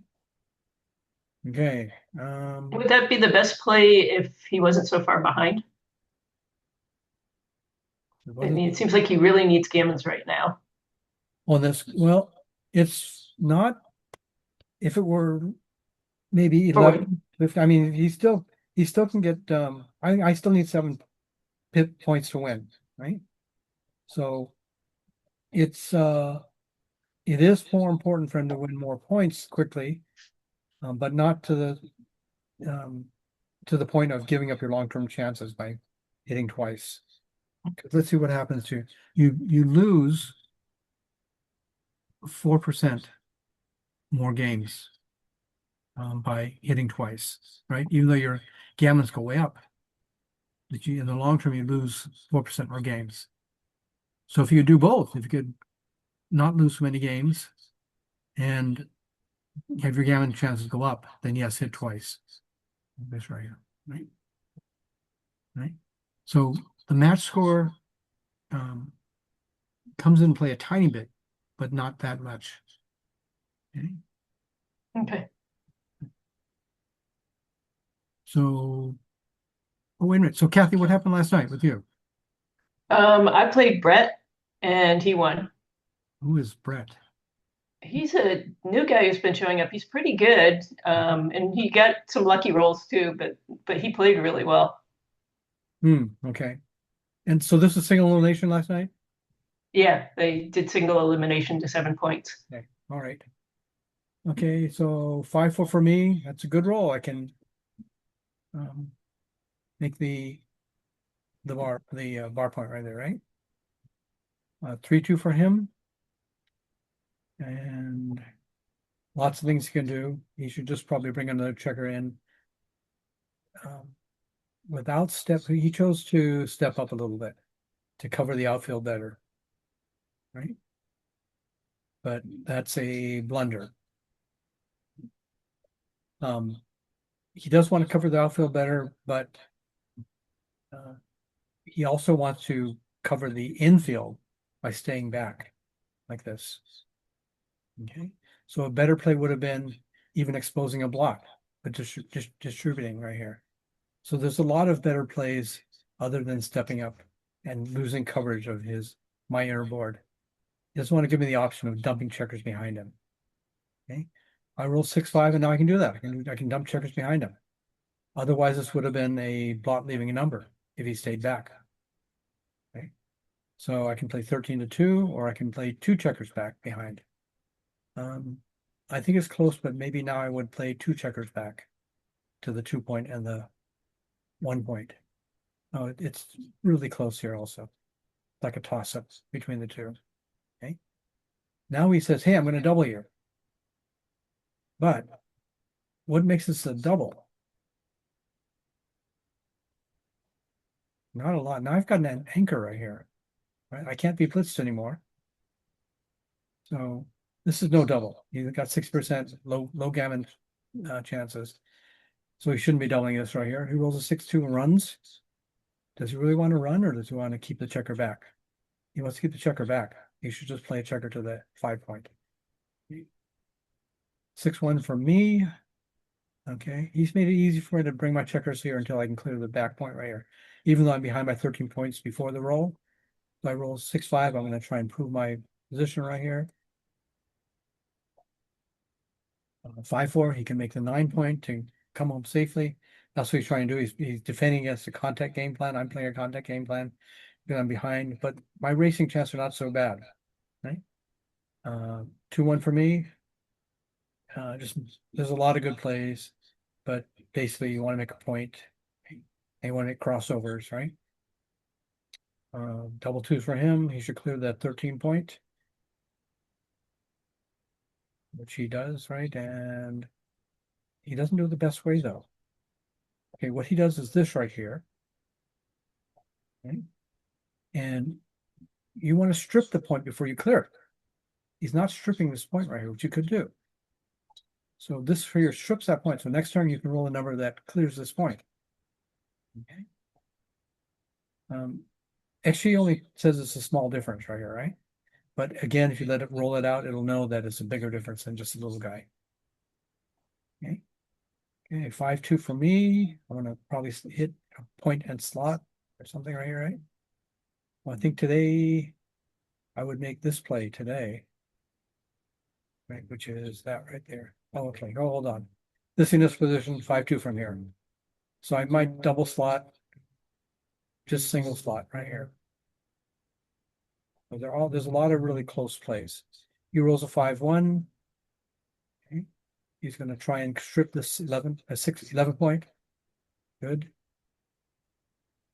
I roll 6-3.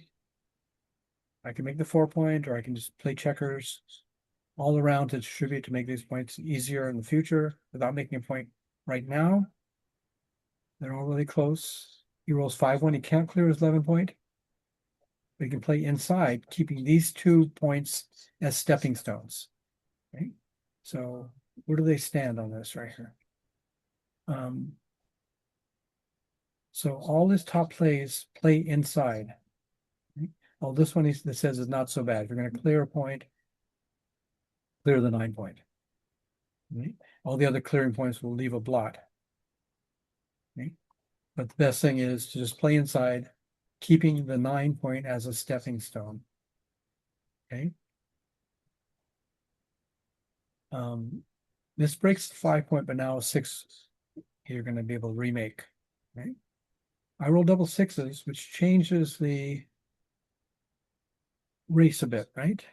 I'm 16 pips behind before the roll. I'll be 8 pips ahead after the roll. And it looks like that may be my best chance to win is to race, right? And that's what I do. I race. 4-2, he can distribute his checkers so they're up here on these points right here. Lots of good things he can do. 5-1, I can bring checkers in and split the 7. So I can bring a checker in and split the 7 point. So I have 1s and 2s next time to make the crossover. So if you were to count this up, I have 15 checkers, which means divided by 2 is 8, right? I can't, if I don't roll doubles, I can't get off in 7 rolls. I'm going to need at least 8 rolls with 15 checkers. And I've got 3 more crossovers. So that gives me 18 crossovers. And that means I can be off in 9 rolls. So that's why it's important to drop the ace to the 7 point. So I won't be missing on crossovers next turn.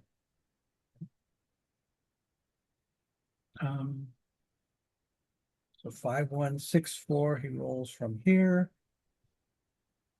That's a good roll because you need lots of pips to win. I think the race can be exactly even or he's going to be winning by 2 points after this. He doesn't want to go to the 1, 2, 3 points, right? He wants to go to 4, 5, 6 points. He's good enough to know that. 4, 3, right, bring him in. 6, 4, another good roll. Bring them both in.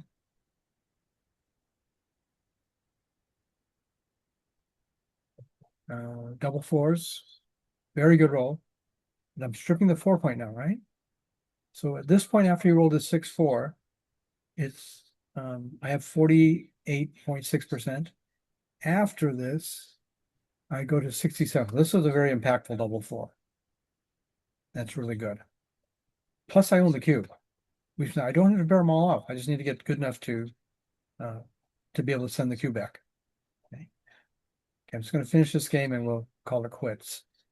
Okay, he rolls 4, 2. The best thing is toggle greedy, rip them off. 4, 1 for me. Just take a 5 off there, right? I mean, we could distribute it by 6 to 2 and 5 to 4, and that would be the second best play. But the best play is just to take a checker off because that's our goal. Take checkers off. 5, 1, he can take 2 checkers off. Double 6s, oh, that puts it away right here, basically, right? Because now I'm going to be doubling next turn no matter what. Practically no matter what.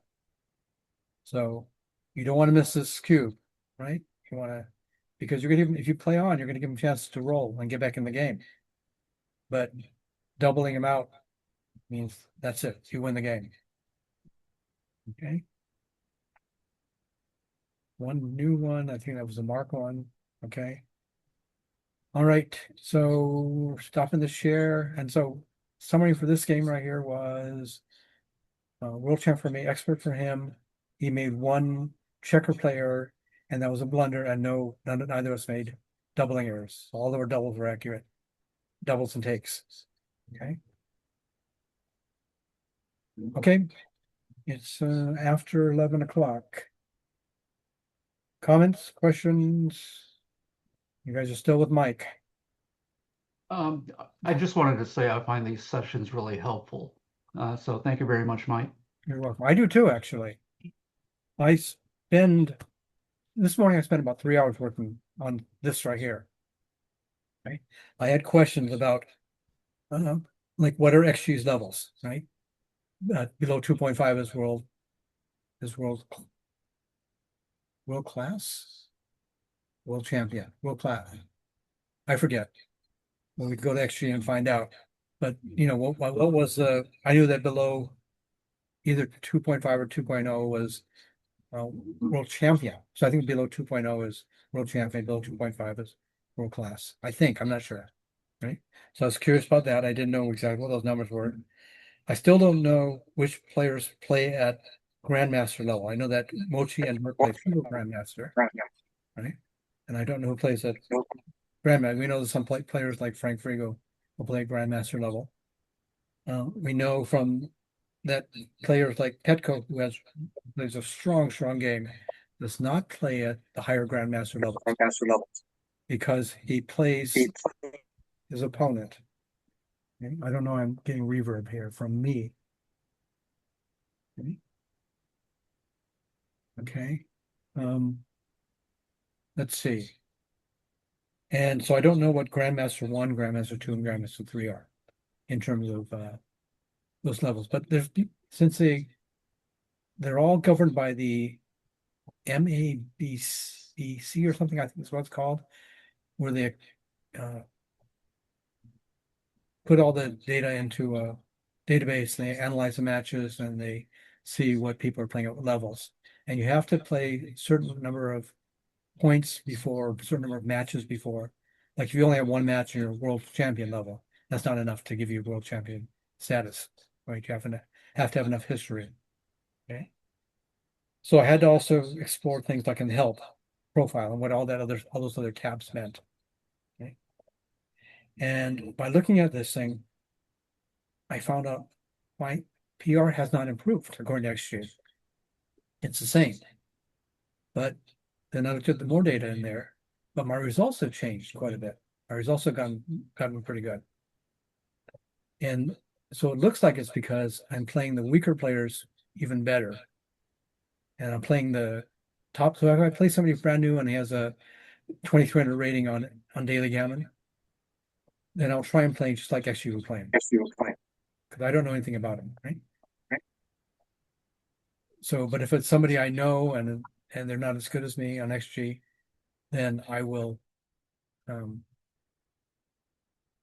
I'll try to see what I'll know what their weaknesses are and play those weaknesses, which means according to XG, I'm not playing that well. Okay. Okay, so that's what I looked at. And so the question I have for my game going forward is, do I work on my PR? You know, you can look at all the XG data and it'll tell you what's happening with your PR, right? And your guys' PR should be getting better and better all the time. So we can look at that, or should I not be playing these other players, playing to their weaknesses as much and just focus on PR?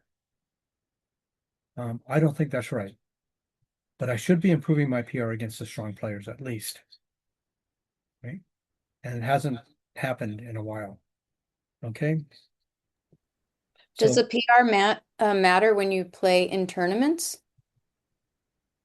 in some tournaments that are directly use the PR, like there's a UBC, and you get 1 point for winning the match, 1 point for better PR. So one person can get both get 2 points for getting both. The other person can get 0 points, or the other player can get they can get 1 and 1, right? So they'll play, I think, 6 matches, and they total up those points, and that's who wins that UBC match of the 6 games, 6 7-point matches, right? So that's one way it's very direct in terms of getting a grandmaster status rating. Then it's important to play a good PR. And I think in general, the better your PR, the better your winning results will be. Okay, no matter who you play. But I really think that playing the weaker players, making weaker plays and reducing the volatility, and playing to their weaknesses, which in XG's eyes is not that good, I still think that is the best way to keep winning. Okay? But maybe I'm overcompensating. Maybe I'm giving up too much equity by playing the weaker players. Even basically anybody that has a lower ranking than me, I'll try and play their weaknesses. Okay. So I've played more on Daily Game against Kathy and Sydney and Rada some, and I will try and play to your guys' weaknesses. More for you guys to try and expose the weaknesses. So you look at them and say, hey, that wasn't so good. So that's what happened to me. That was a big part of it, yeah. But did you look at did you try and import it into BG Blitz? I can't figure that out, but I thought next time I'm around Alan, I would ask him because he uses it, so he might know. Okay, good. So basically, I sent her an XG file, and I had comments in it also. So if that can be directed, I directly import it into BG Blitz. It would have, and hopefully keep all the comments, which I think Frank would probably do. That'd be really good. But the bigger errors came from not the checker play, but from the cube actions in that 5-point match. And I don't think you even realize that those are mistakes, right? And that look of surprise just now reinforces that. Okay. Well, with BG Blitz, I find that you're not there, like what you said today, you're not as aggressive with the cube as you should be. So that makes me like maybe go a little bit on the other side. So maybe need to bring it back a little bit more. Not be so, now I tried to be like too aggressive, you know? I got to find the right thing. Right. That's the hard thing. And the other hard thing is if you're playing for money, that point doesn't matter. It's the same in money all the time, somewhere around 75%, right? Or maybe 60% or 65% if you have enough gallons. But for tournament play, as the map score changes, those numbers are going to change, right? So that's what makes it harder. Okay. All right. Anything else? Good. Helen? Keep practicing. Yes, keep practicing. What did Frank say in that seminar? He said you can there's nothing like live play that that's substitute, right? But I really don't enjoy going down to the Waikiki or 1938 Indochine. I'd rather spend my time on Daily Gammon or BG Studio Heroes and get data that way. Right? Right? Even though there's more money down there, right? Okay. Okay. Thanks, Mike. Yeah. Thank you guys. Really, I do get a lot out of these. Thank you very much. Have a good day. See you guys tomorrow.